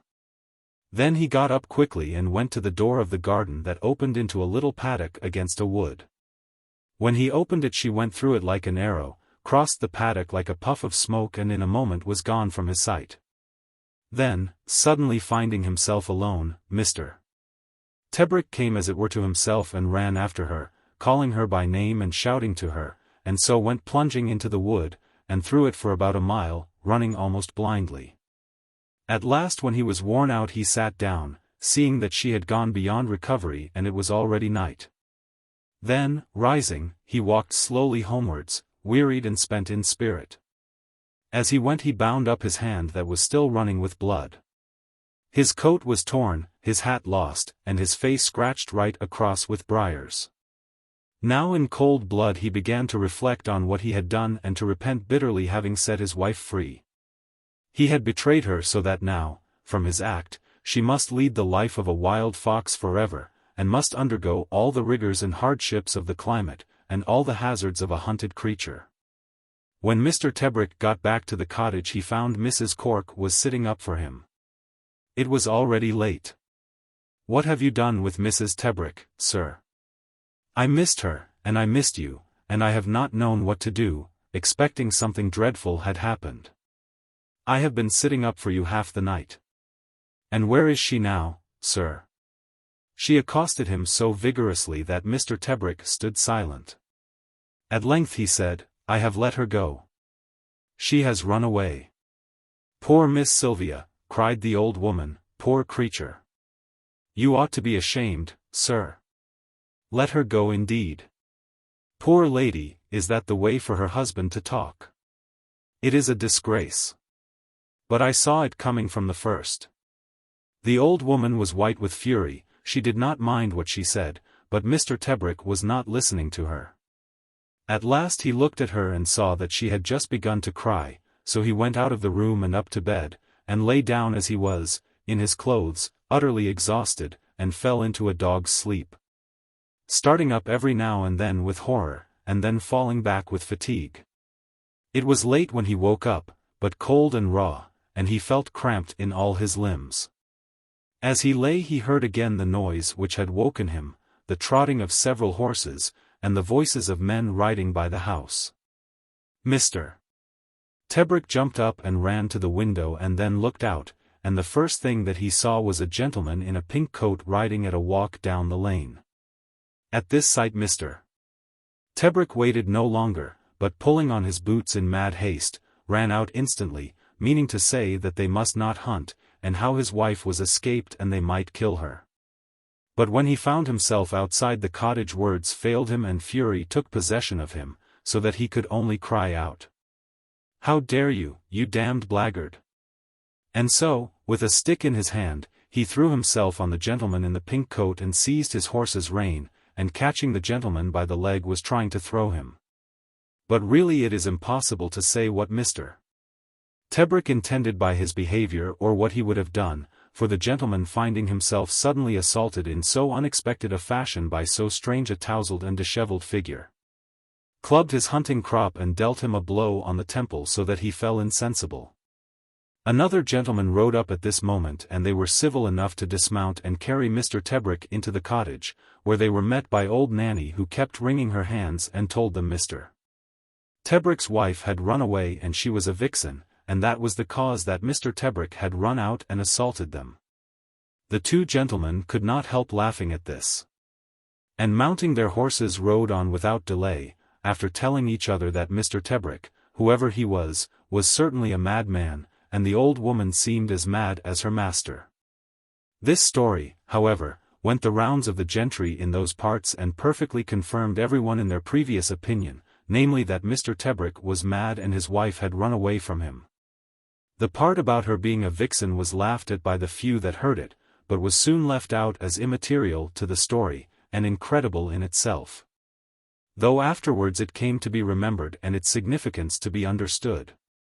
When Mr. Tebrick came to himself it was past noon, and his head was aching so painfully that he could only call to mind in a confused way what had happened. However, he sent off Mrs. Cork's son directly on one of his horses to inquire about the hunt. At the same time he gave orders to old Nanny that she was to put out food and water for her mistress, on the chance that she might yet be in the neighborhood. By nightfall Simon was back with the news that the hunt had had a very long run but had lost one fox, then, drawing a covert, had chopped an old dog fox, and so ended the day's sport. This put poor Mr. Tebrick in some hopes again, and he rose at once from his bed, and went out to the wood and began calling his wife, but was overcome with faintness, and lay down and so passed the night in the open, from mere weakness. In the morning he got back again to the cottage, but he had taken a chill, and so had to keep his bed for 3 or 4 days after. All this time he had food put out for her every night, but though rats came to it and ate of it, there were never any prints of a fox. At last his anxiety began working another way, that is, he came to think it possible that his vixen would have gone back to Stokey. So he had his horses harnessed in the dog-cart and brought to the door and then drove over to Rylands, though he was still in a fever, and with a heavy cold upon him. After that he lived always solitary, keeping away from his fellows and only seeing one man, called Askew, who had been brought up a jockey at Wantage, but was grown too big for his profession. He mounted this loafing fellow on one of his horses 3 days a week and had him follow the hunt and report to him whenever they killed, and if he could view the fox so much the better. And then he made him describe it minutely, so he should know if it were his Silvia. But he dared not trust himself to go himself, lest his passion should master him and he might commit a murder. Every time there was a hunt in the neighborhood he set the gates wide open at Rylands and the house doors also, and taking his gun stood sentinel in the hope that his wife would run in if she were pressed by the hounds, and so he could save her.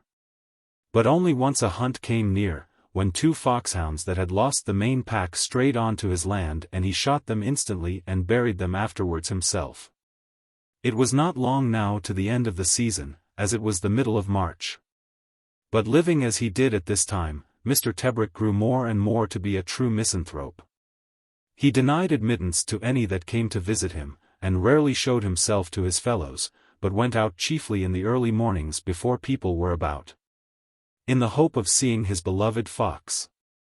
Indeed, it was only this hope that he would see her again that kept him alive, for he had become so careless of his own comfort in every way that he very seldom ate a proper meal, taking no more than a crust of bread with a morsel of cheese in the whole day, though sometimes he would drink half a bottle of whiskey to drown his sorrow and to get off to sleep. For sleep fled from him, and no sooner did he begin dozing but he awoke with a start thinking he had heard something.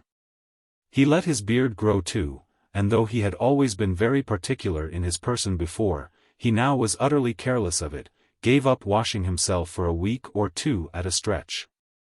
And if there was dirt under his finger-nails let it stop there. All this disorder fed a malignant pleasure in him. For by now he had come to hate his fellow men and was embittered against all human decencies and decorum.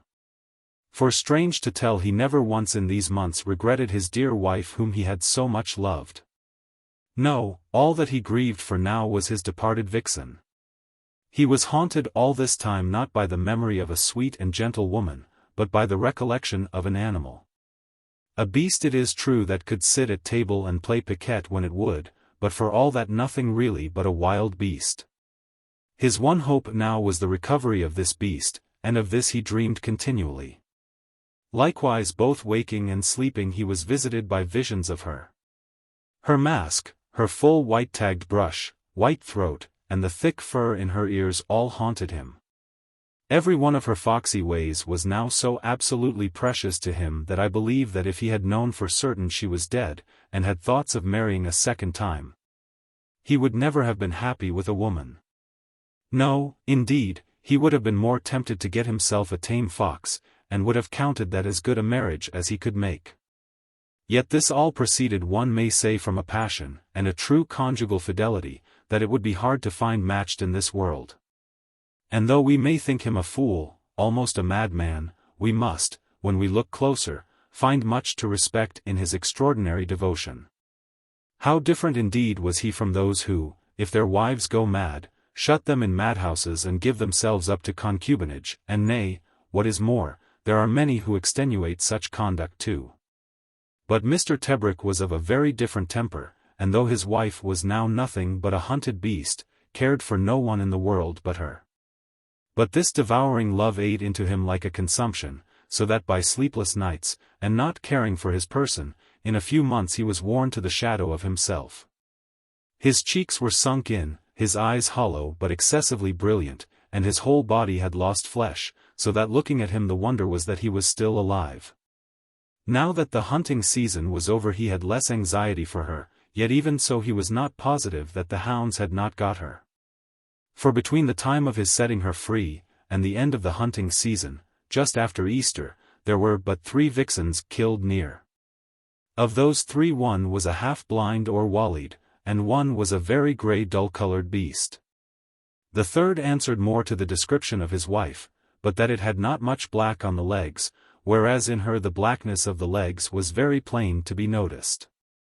But yet his fear made him think that perhaps she had got mired in running, and the legs being muddy were not remarked on as black. One morning the first week in May, about 4 o'clock, when he was out wading in the little copse, he sat down for a while on a tree stump. And when he looked up saw a fox coming towards him over the ploughed field. It was carrying a hare over its shoulder so that it was nearly all hidden from him. At last, when it was not 20 yards from him, it crossed over, going into the copse, when Mr. Tebrick stood up and cried out, "Silvia, Silvia, is it you?" The fox dropped the hare out of his mouth and stood looking at him, and then our gentleman saw at the first glance that this was not his wife. For whereas Mrs. Tebrick had been of a very bright red, this was a swarthier, duller beast altogether. Moreover, it was a good deal larger and higher at the shoulder and had a great white tag to his brush. But the fox after the first instant did not stand for his portrait, you may be sure, but picked up his hare and made off like an arrow. Then Mr. Tebrick cried out to himself, "Indeed I am crazy now. My affliction has made me lose what little reason I ever had. Here am I taking every fox I see to be my wife. My neighbors call me a madman, and now I see that they are right. Look at me now, O God! How foul a creature I am! I hate my fellows. I am thin and wasted by this consuming passion, my reason is gone and I feed myself on dreams. Recall me to my duty, bring me back to decency, let me not become a beast likewise, but restore me and forgive me, O my Lord." With that he burst into scalding tears and knelt down and prayed, a thing he had not done for many weeks. When he rose up he walked back feeling giddy and exceedingly weak, but with a contrite heart, and then washed himself thoroughly and changed his clothes. But his weakness increasing he lay down for the rest of the day, but read in the book of Job and was much comforted. For several days after this he lived very soberly, for his weakness continued, but every day he read in the Bible, and prayed earnestly. So that his resolution was so much strengthened that he determined to overcome his folly, or his passion, if he could, and at any rate to live the rest of his life very religiously. So strong was this desire in him to amend his ways that he considered if he should not go to spread the gospel abroad, for the Bible Society, and so spend the rest of his days. Indeed he began a letter to his wife's uncle, the cannon, and he was writing this when he was startled by hearing a fox bark. Yet so great was this new turn he had taken that he did not rush out at once, as he would have done before, but stayed where he was and finished his letter. Afterwards he said to himself that it was only a wild fox and sent by the devil to mock him, and that madness lay that way if he should listen. But on the other hand he could not deny to himself that it might have been his wife, and that he ought to welcome the prodigal. Thus he was torn between these two thoughts, neither of which did he completely believe. He stayed thus tormented with doubts and fears all night. The next morning he woke suddenly with a start and on the instant heard a fox bark once more. At that he pulled on his clothes and ran out as fast as he could to the garden gate. The sun was not yet high, the dew thick everywhere, and for a minute or two everything was very silent. He looked about him eagerly but could see no fox, yet there was already joy in his heart. Then while he looked up and down the road, he saw his vixen step out of the copse about 30 yards away. He called to her at once. "My dearest wife! Oh, Silvia! You are come back!" And at the sound of his voice he saw her wag her tail, which set his last doubts at rest. But then though he called her again, she stepped into the copse once more though she looked back at him over her shoulder as she went. At this he ran after her, but softly and not too fast lest he should frighten her away. And then looked about for her again and called to her when he saw her among the trees still keeping her distance from him. He followed her then, and as he approached so she retreated from him, yet always looking back at him several times. He followed after her through the underwood up the side of the hill, when suddenly she disappeared from his sight, behind some bracken. When he got there he could see her nowhere, but looking about him found a fox's earth. But so well hidden that he might have passed it by 1,000 times and would never have found it unless he had made particular search at that spot. But now, though he went on his hands and knees, he could see nothing of his vixen, so that he waited a little while wondering. Presently he heard a noise of something moving in the earth, and so waited silently, then saw something which pushed itself into sight. It was a small sooty black beast, like a puppy. There came another behind it, then another and so on till there were 5 of them. Lastly there came his vixen pushing her litter before her, and while he looked at her silently, a prey to his confused and unhappy emotions. He saw that her eyes were shining with pride and happiness. She picked up one of her youngsters then, in her mouth, and brought it to him and laid it in front of him, and then looked up at him very excited, or so it seemed. Mr. Tebrick took the cub in his hands, stroked it and put it against his cheek. It was a little fellow with a smutty face and paws, with staring vacant eyes of a brilliant electric blue and a little tail like a carrot. When he was put down he took a step towards his mother and then sat down very comically. Mr. Tebrick looked at his wife again and spoke to her, calling her a good creature.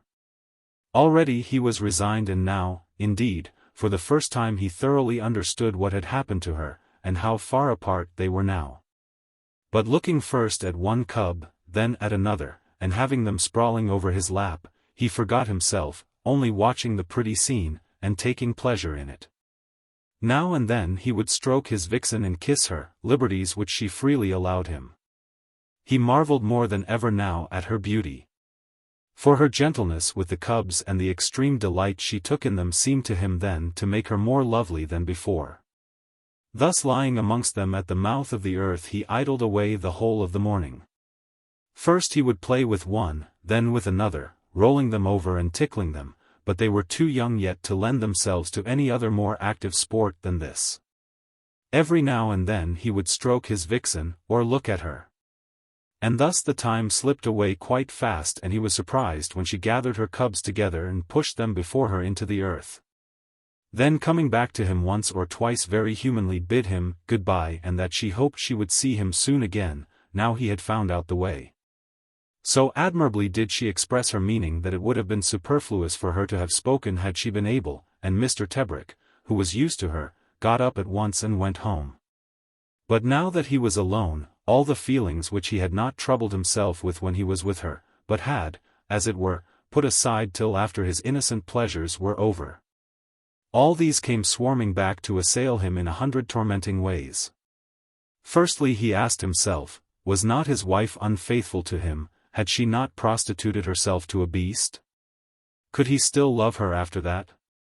But this did not trouble him so much as it might have done. For now he was convinced inwardly that she could no longer in fairness be judged as a woman, but as a fox only. And as a fox she had done no more than other foxes, indeed in having cubs and tending them with love, she had done well. Whether in this conclusion Mr. Tebrick was in the right or not, is not for us here to consider. But I would only say to those who would censure him for a too lenient view of the religious side of the matter, that we have not seen the thing as he did. And perhaps if it were displayed before our eyes we might be led to the same conclusions. This was, however, not a 10th part of the trouble in which Mr. Tebrick found himself. For he asked himself also, was he not jealous? And looking into his heart he found that he was indeed jealous, yes, and angry too, that now he must share his vixen with wild foxes. Then he questioned himself if it were not dishonorable to do so, and whether he should not utterly forget her and follow his original intention of retiring from the world, and see her no more. Thus he tormented himself for the rest of that day, and by evening he had resolved never to see her again. But in the middle of the night he woke up with his head very clear, and said to himself in wonder, "Am I not a madman? I torment myself foolishly with fantastic notions. Can a man have his honor sullied by a beast? I am a man, I am immeasurably superior to the animals. Can my dignity allow of my being jealous of a beast? 1,000 times no. Were I to lust after a vixen, I were a criminal indeed. I can be happy in seeing my vixen, for I love her, but she does right to be happy according to the laws of her being." Lastly, he said to himself what was, he felt, the truth of this whole matter. "When I am with her I am happy. But now I distort what is simple and drive myself crazy with false reasoning upon it." Yet before he slept again he prayed, but though he had thought first to pray for guidance, in reality he prayed only that on the morrow he would see his vixen again and that God would preserve her. And her cubs too, from all dangers, and would allow him to see them often, so that he might come to love them for her sake as if he were their father. And that if this were a sin he might be forgiven, for he sinned in ignorance. The next day or two he saw vixen and cubs again, though his visits were cut shorter, and these visits gave him such an innocent pleasure that very soon his notions of honor, duty and so on were entirely forgotten, and his jealousy lulled asleep. One day he tried taking with him the stereoscope and a pack of cards. But though his Silvia was affectionate and amiable enough to let him put the stereoscope over her muzzle, yet she would not look through it, but kept turning her head to lick his hand. And it was plain to him that now she had quite forgotten the use of the instrument. It was the same too with the cards. For with them she was pleased enough, but only delighting to bite at them, and flip them about with her paws, and never considering for a moment whether they were diamonds or clubs, or hearts, or spades, or whether the card was an ace or not. So it was evident that she had forgotten the nature of cards too. Thereafter he only brought them things which she could better enjoy, that is sugar, grapes, raisins, and butcher's meat. By and by, as the summer wore on, the cubs came to know him, and he them, so that he was able to tell them easily apart, and then he christened them. For this purpose he brought a little bowl of water, sprinkled them as if in baptism, and told them he was their godfather, and gave each of them a name, calling them Sorrel, Caspar, Selwyn, Esther, and Angelica. Sorrel was a clumsy little beast of a cheery and indeed puppyish disposition. Caspar was fierce, the largest of the 5, even in his play he would always bite, and gave his godfather many a sharp nip as time went on.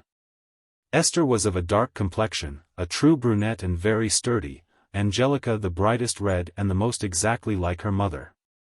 While Selwyn was the smallest cub, of a very prying, inquisitive and cunning temper, but delicate and undersized. Thus Mr. Tebrick had a whole family now to occupy him, and, indeed, came to love them with very much of a father's love and partiality. His favorite was Angelica, who reminded him so much of her mother in her pretty ways, because of a gentleness which was lacking in the others, even in their play. After her in his affections came Selwyn, whom he soon saw was the most intelligent of the whole litter. Indeed, he was so much more quick-witted than the rest that Mr. Tebrick was led into speculating as to whether he had not inherited something of the human from his dam. Thus very early he learnt to know his name, and would come when he was called, and what was stranger still, he learnt the names of his brothers and sisters before they came to do so themselves. Besides all this, he was something of a young philosopher, for though his brother Caspar tyrannized over him, he put up with it all with an unruffled temper. He was not, however, above playing tricks on the others, and one day when Mr. Tebrick was by, he made believe that there was a mouse in a hole some little way off. Very soon he was joined by Sorrel, and presently by Caspar and Esther. When he had got them all digging, it was easy for him to slip away, and then he came to his godfather with a sly look, sat down before him, and smiled, and then jerked his head over towards the others and smiled again and wrinkled his brows so that Mr. Tebrick knew as well as if he had spoken that the youngster was saying, "Have I not made fools of them all?" He was the only one that was curious about Mr. Tebrick. He made him take out his watch, put his ear to it, considered it, and wrinkled up his brows in perplexity. On the next visit it was the same thing. He must see the watch again, and again think over it. But clever as he was, little Selwyn could never understand it, and if his mother remembered anything about watches, it was a subject which she never attempted to explain to her children. One day Mr. Tebrick left the earth as usual and ran down the slope to the road, when he was surprised to find a carriage waiting before his house and a coachman walking about near his gate. Mr. Tebrick went in and found that his visitor was waiting for him. It was his wife's uncle. They shook hands, though the Reverend Canon Fox did not recognize him immediately, and Mr. Tebrick led him into the house. The clergyman looked about him a good deal, at the dirty and disorderly rooms, and when Mr. Tebrick took him into the drawing-room it was evident that it had been unused for several months, the dust lay so thickly on all the furniture. After some conversation on indifferent topics, Canon Fox said to him, "I have called really to ask about my niece." Mr. Tebrick was silent for some time and then said, "She is quite happy now." "Ah, indeed. I have heard she is not living with you any longer." "No. She is not living with me. She is not far away. I see her every day now." "Indeed. Where does she live?" "In the woods with her children. I ought to tell you that she has changed her shape. She is a fox." The Reverend Canon Fox got up. He was alarmed, and everything Mr. Tebrick said confirmed what he had been led to expect he would find at Rylands. When he was outside, however, he asked Mr. Tebrick, "You don't have many visitors now, eh?" "No, I never see anyone if I can avoid it. You are the first person I have spoken to for months." "Quite right, too, my dear fellow. I quite understand, in the circumstances." Then the cleric shook him by the hand, got into his carriage and drove away. At any rate, he said to himself, there will be no scandal. He was relieved also because Mr. Tebrick had said nothing about going abroad to disseminate the gospel. Canon Fox had been alarmed by the letter, had not answered it, and thought that it was always better to let things be, and never to refer to anything unpleasant. He did not at all want to recommend Mr. Tebrick to the Bible Society if he were mad. His eccentricities would never be noticed at Stokey. Besides that, Mr. Tebrick had said he was happy. He was sorry for Mr. Tebrick too, and he said to himself that the queer girl, his niece, must have married him because he was the first man she had met.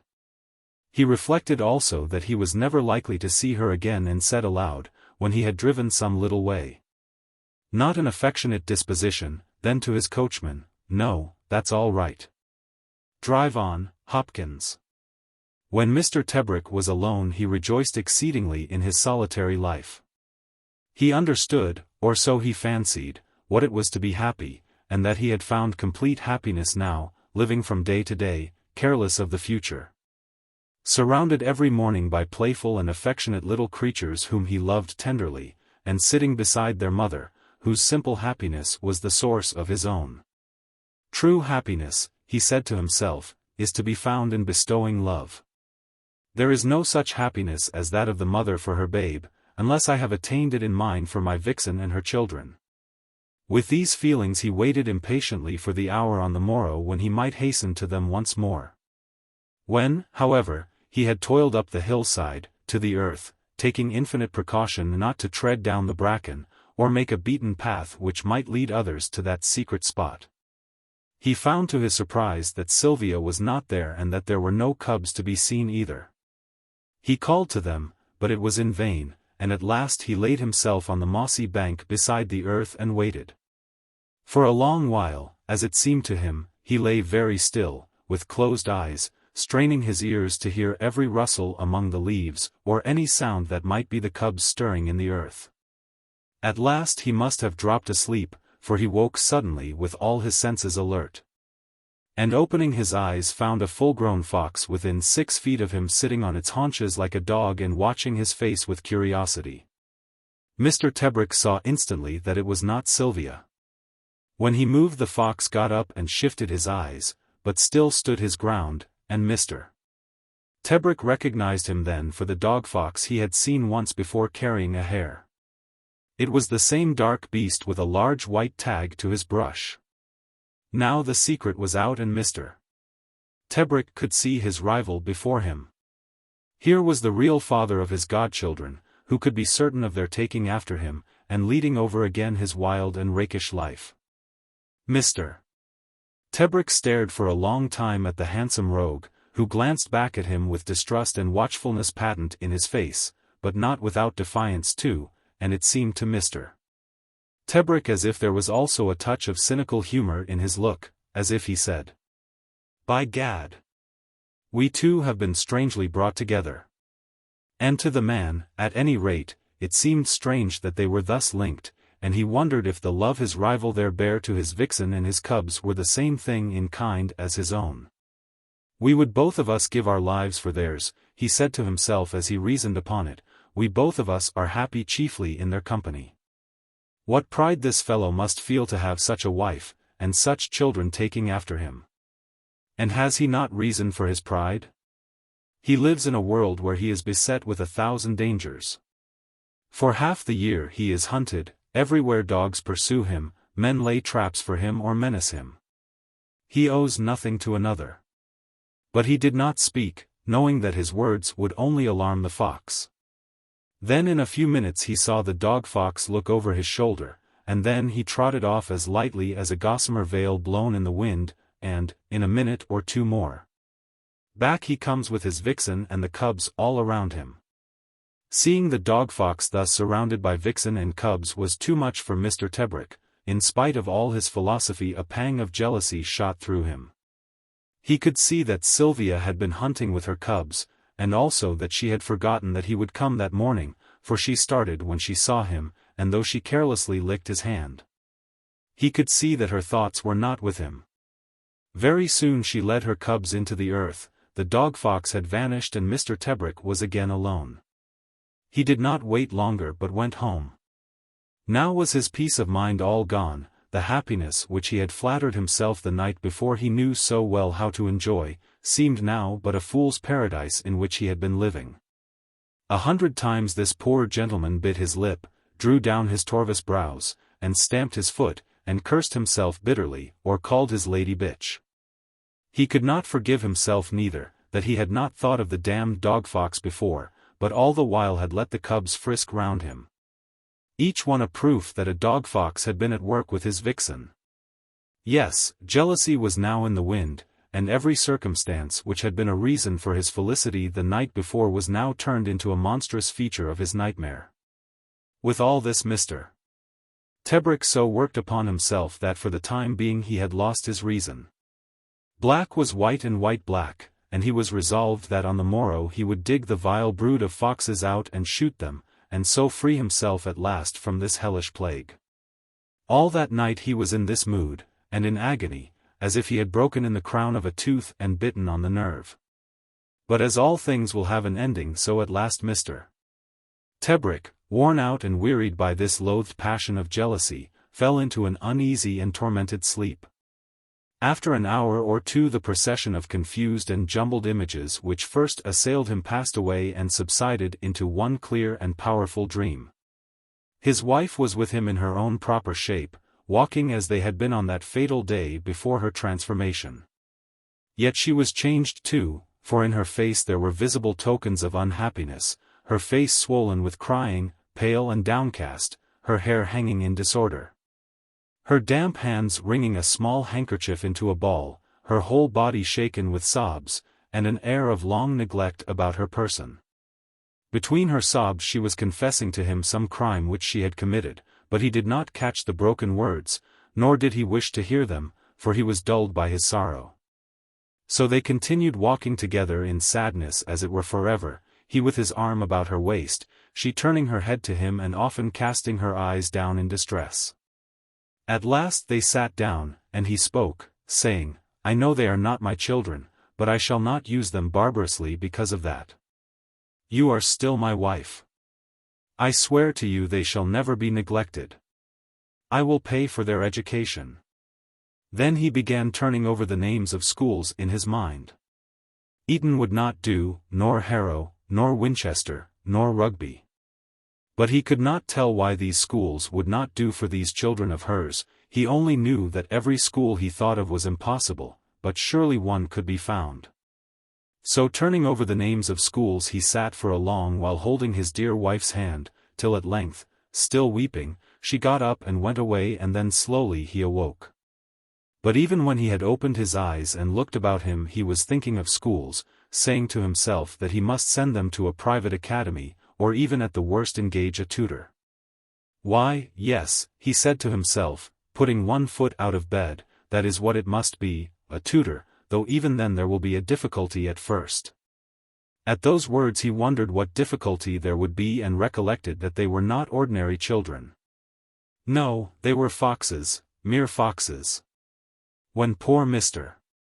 Tebrick had remembered this he was, as it were, dazed or stunned by the fact, and for a long time he could understand nothing. But at last burst into a flood of tears compassionating them and himself too. The awfulness of the fact itself, that his dear wife should have foxes instead of children, filled him with an agony of pity, and, at length, when he recollected the cause of their being foxes, that is that his wife was a fox also, his tears broke out anew, and he could bear it no longer but began calling out in his anguish, and beat his head once or twice against the wall. And then cast himself down on his bed again and wept, sometimes tearing the sheets asunder with his teeth. The whole of that day, for he was not to go to the earth till evening, he went about sorrowfully, torn by true pity for his poor vixen and her children. At last when the time came he went again up to the earth, which he found deserted, but hearing his voice, out came Esther. But though he called the others by their names there was no answer, and something in the way the cub greeted him made him fancy she was indeed alone. She was truly rejoiced to see him, and scrambled up into his arms, and thence to his shoulder, kissing him, which was unusual in her, though natural enough in her sister Angelica. He sat down a little way from the earth fondling her, and fed her with some fish he had brought for her mother, which she ate so ravenously that he concluded she must have been short of food that day and probably alone for some time. At last while he was sitting there Esther pricked up her ears, started up, and presently Mr. Tebrick saw his vixen come towards them. She greeted him very affectionately, but it was plain had not much time to spare, for she soon started back whence she had come with Esther at her side. When they had gone about a rod the cub hung back and kept stopping and looking back to the earth, and at last turned and ran back home. But her mother was not to be fobbed off so, for she quickly overtook her child and gripping her by the scruff began to drag her along with her. Mr. Tebrick, seeing then how matters stood, spoke to her, telling her he would carry Esther if she would lead, so after a little while Silvia gave her over. And then they set out on their strange journey. Silvia went running on a little before while Mr. Tebrick followed after with Esther in his arms whimpering and struggling now to be free, and indeed, once she gave him a nip with her teeth. This was not so strange a thing to him now, and he knew the remedy for it, which is much the same as with others whose tempers run too high, that is a taste of it themselves. Mr. Tebrick shook her and gave her a smart little cuff, after which, though she sulked, she stopped her biting. They went thus above a mile, circling his house and crossing the highway until they gained a small covert that lay with some waste fields adjacent to it. And by this time it was so dark that it was all Mr. Tebrick could do to pick his way, for it was not always easy for him to follow where his vixen found a big enough road for herself. But at length they came to another earth, and by the starlight Mr. Tebrick could just make out the other cubs skylarking in the shadows. Now he was tired, but he was happy and laughed softly for joy, and presently his vixen, coming to him, put her feet upon his shoulders as he sat on the ground, and licked him. And he kissed her back on the muzzle and gathered her in his arms and rolled her in his jacket and then laughed and wept by turns in the excess of his joy. All his jealousies of the night before were forgotten now. All his desperate sorrow of the morning and the horror of his dream were gone. What if they were foxes? Mr. Tebrick found that he could be happy with them. As the weather was hot he lay out there all the night, first playing hide and seek with them in the dark till, missing his vixen and the cubs proving obstreperous, he lay down and was soon asleep. He was woken up soon after dawn by one of the cubs tugging at his shoelaces in play. When he sat up he saw two of the cubs standing near him on their hind legs, wrestling with each other. The other two were playing hide and seek round a tree trunk. And now Angelica let go his laces and came romping into his arms to kiss him and say, "Good morning," to him, then worrying the points of his waistcoat a little shyly after the warmth of his embrace.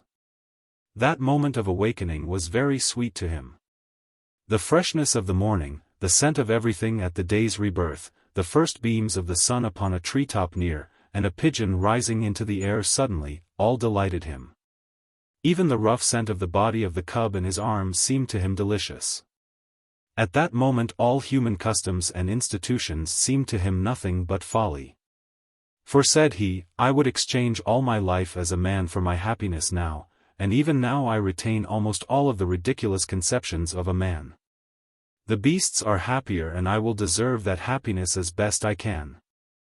After he had looked at the cubs playing merrily, how, with soft stealth, one would creep behind another to bounce out and startle him, a thought came into Mr.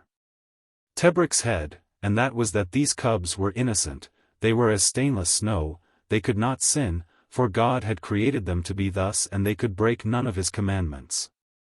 And he fancied also that men sin because they cannot be as the animals. Presently he got up full of happiness, and began making his way home when suddenly he came to a full stop and asked himself, what is going to happen to them? This question rooted him stockishly in a cold and deadly fear as if he had seen a snake before him. At last he shook his head and hurried on his path. Aye, indeed, what would become of his vixen and her children?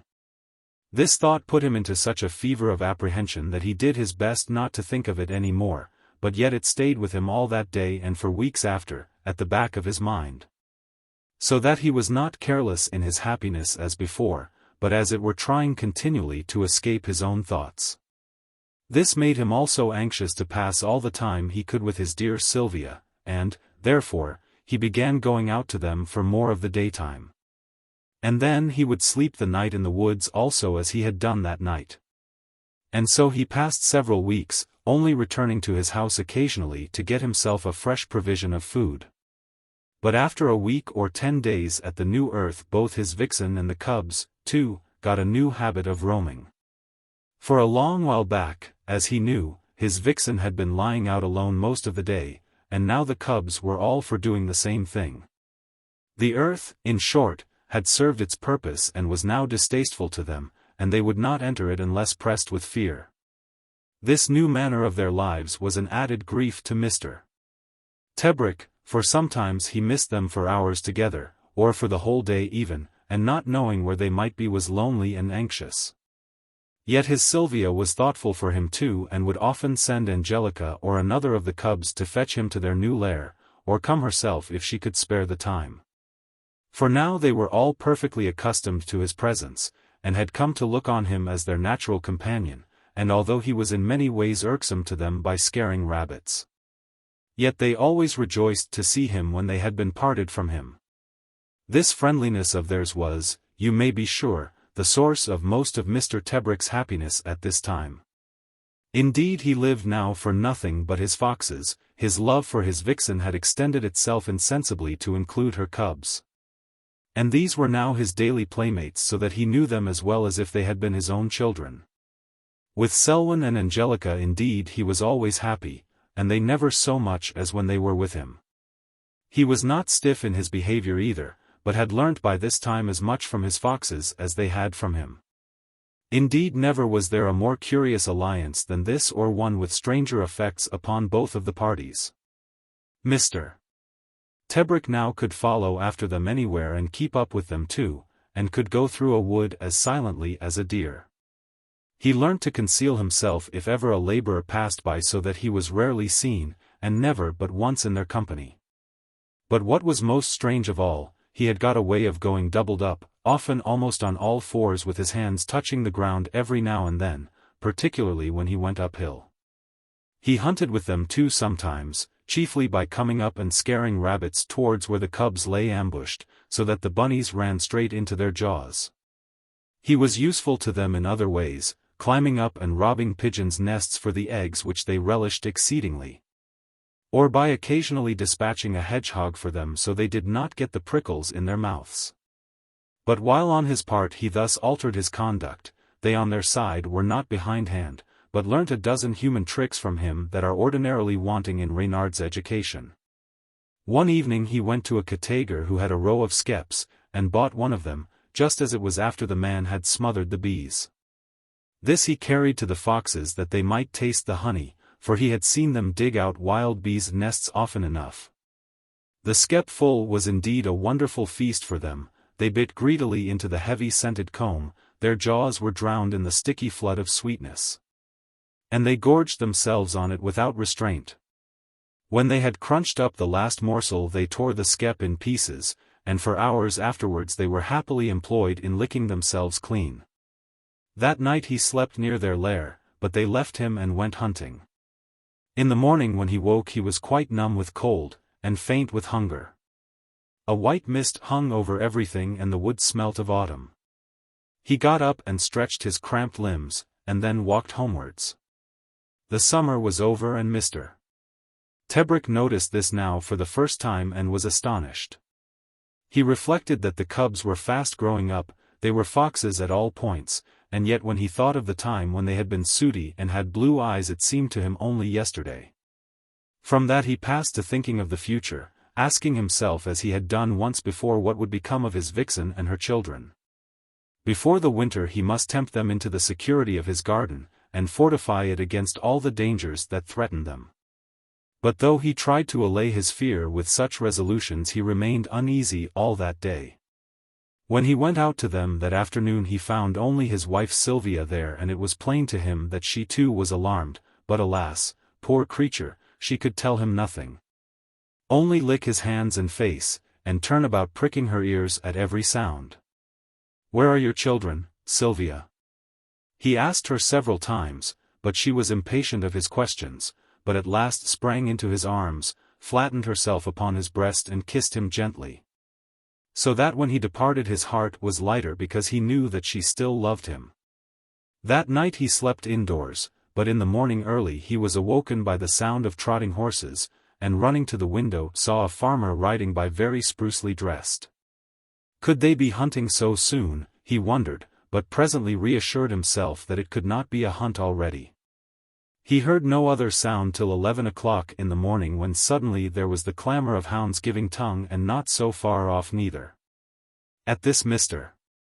Tebrick ran out of his house distracted and set open the gates of his garden, but with iron bars and wire at the top so the huntsman could not follow. There was silence again. It seems the fox must have turned away, for there was no other sound of the hunt.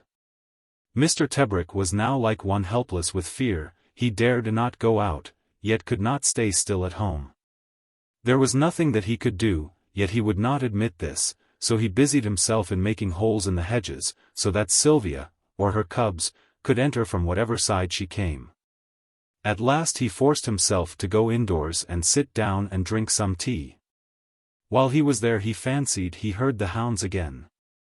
It was but a faint ghostly echo of their music, yet when he ran out of the house it was already close at hand in the copse above. Now it was that poor Mr. Tebrick made his great mistake, for hearing the hounds almost outside the gate he ran to meet them, whereas rightly he should have run back to the house. As soon as he reached the gate he saw his wife Silvia coming towards him but very tired with running, and just upon her the hounds. The horror of that sight pierced him, for ever afterwards he was haunted by those hounds, their eagerness, their desperate efforts to gain on her. And their blind lust for her came at odd moments to frighten him all his life. Now he should have run back, though it was already late, but instead he cried out to her, and she ran straight through the open gate to him. What followed was all over in a flash, but it was seen by many witnesses. The side of Mr. Tebrick's garden there is bounded by a wall, about 6 feet high and curving round, so that the huntsman could see over this wall inside. One of them indeed put his horse at it very boldly, which was risking his neck, and although he got over safe was too late to be of much assistance. His vixen had at once sprung into Mr. Tebrick's arms, and before he could turn back the hounds were upon them and had pulled them down.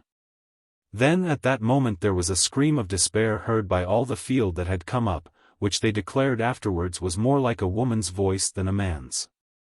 But yet there was no clear proof whether it was Mr. Tebrick or his wife who had suddenly regained her voice. When the huntsman who had leapt the wall got to them and had whipped off the hounds, Mr. Tebrick had been terribly mauled and was bleeding from 20 wounds. As for his vixen, she was dead, though he was still clasping her dead body in his arms. Mr. Tebrick was carried into the house at once and assistance sent for, but there was no doubt now about his neighbors being in the right when they called him mad. For a long while his life was despaired of, but at last he rallied, and in the end he recovered his reason and lived to be a great age. For that matter he is still alive. How do you find this book? Any thoughts about the book or the author? Any suggestion for improvement? Please take a moment to share your thoughts in a comment. If you like it, share it with your friends who might enjoy it as well. Subscribe to keep in touch. Visit CompleteAudiobooks.com for more quality content.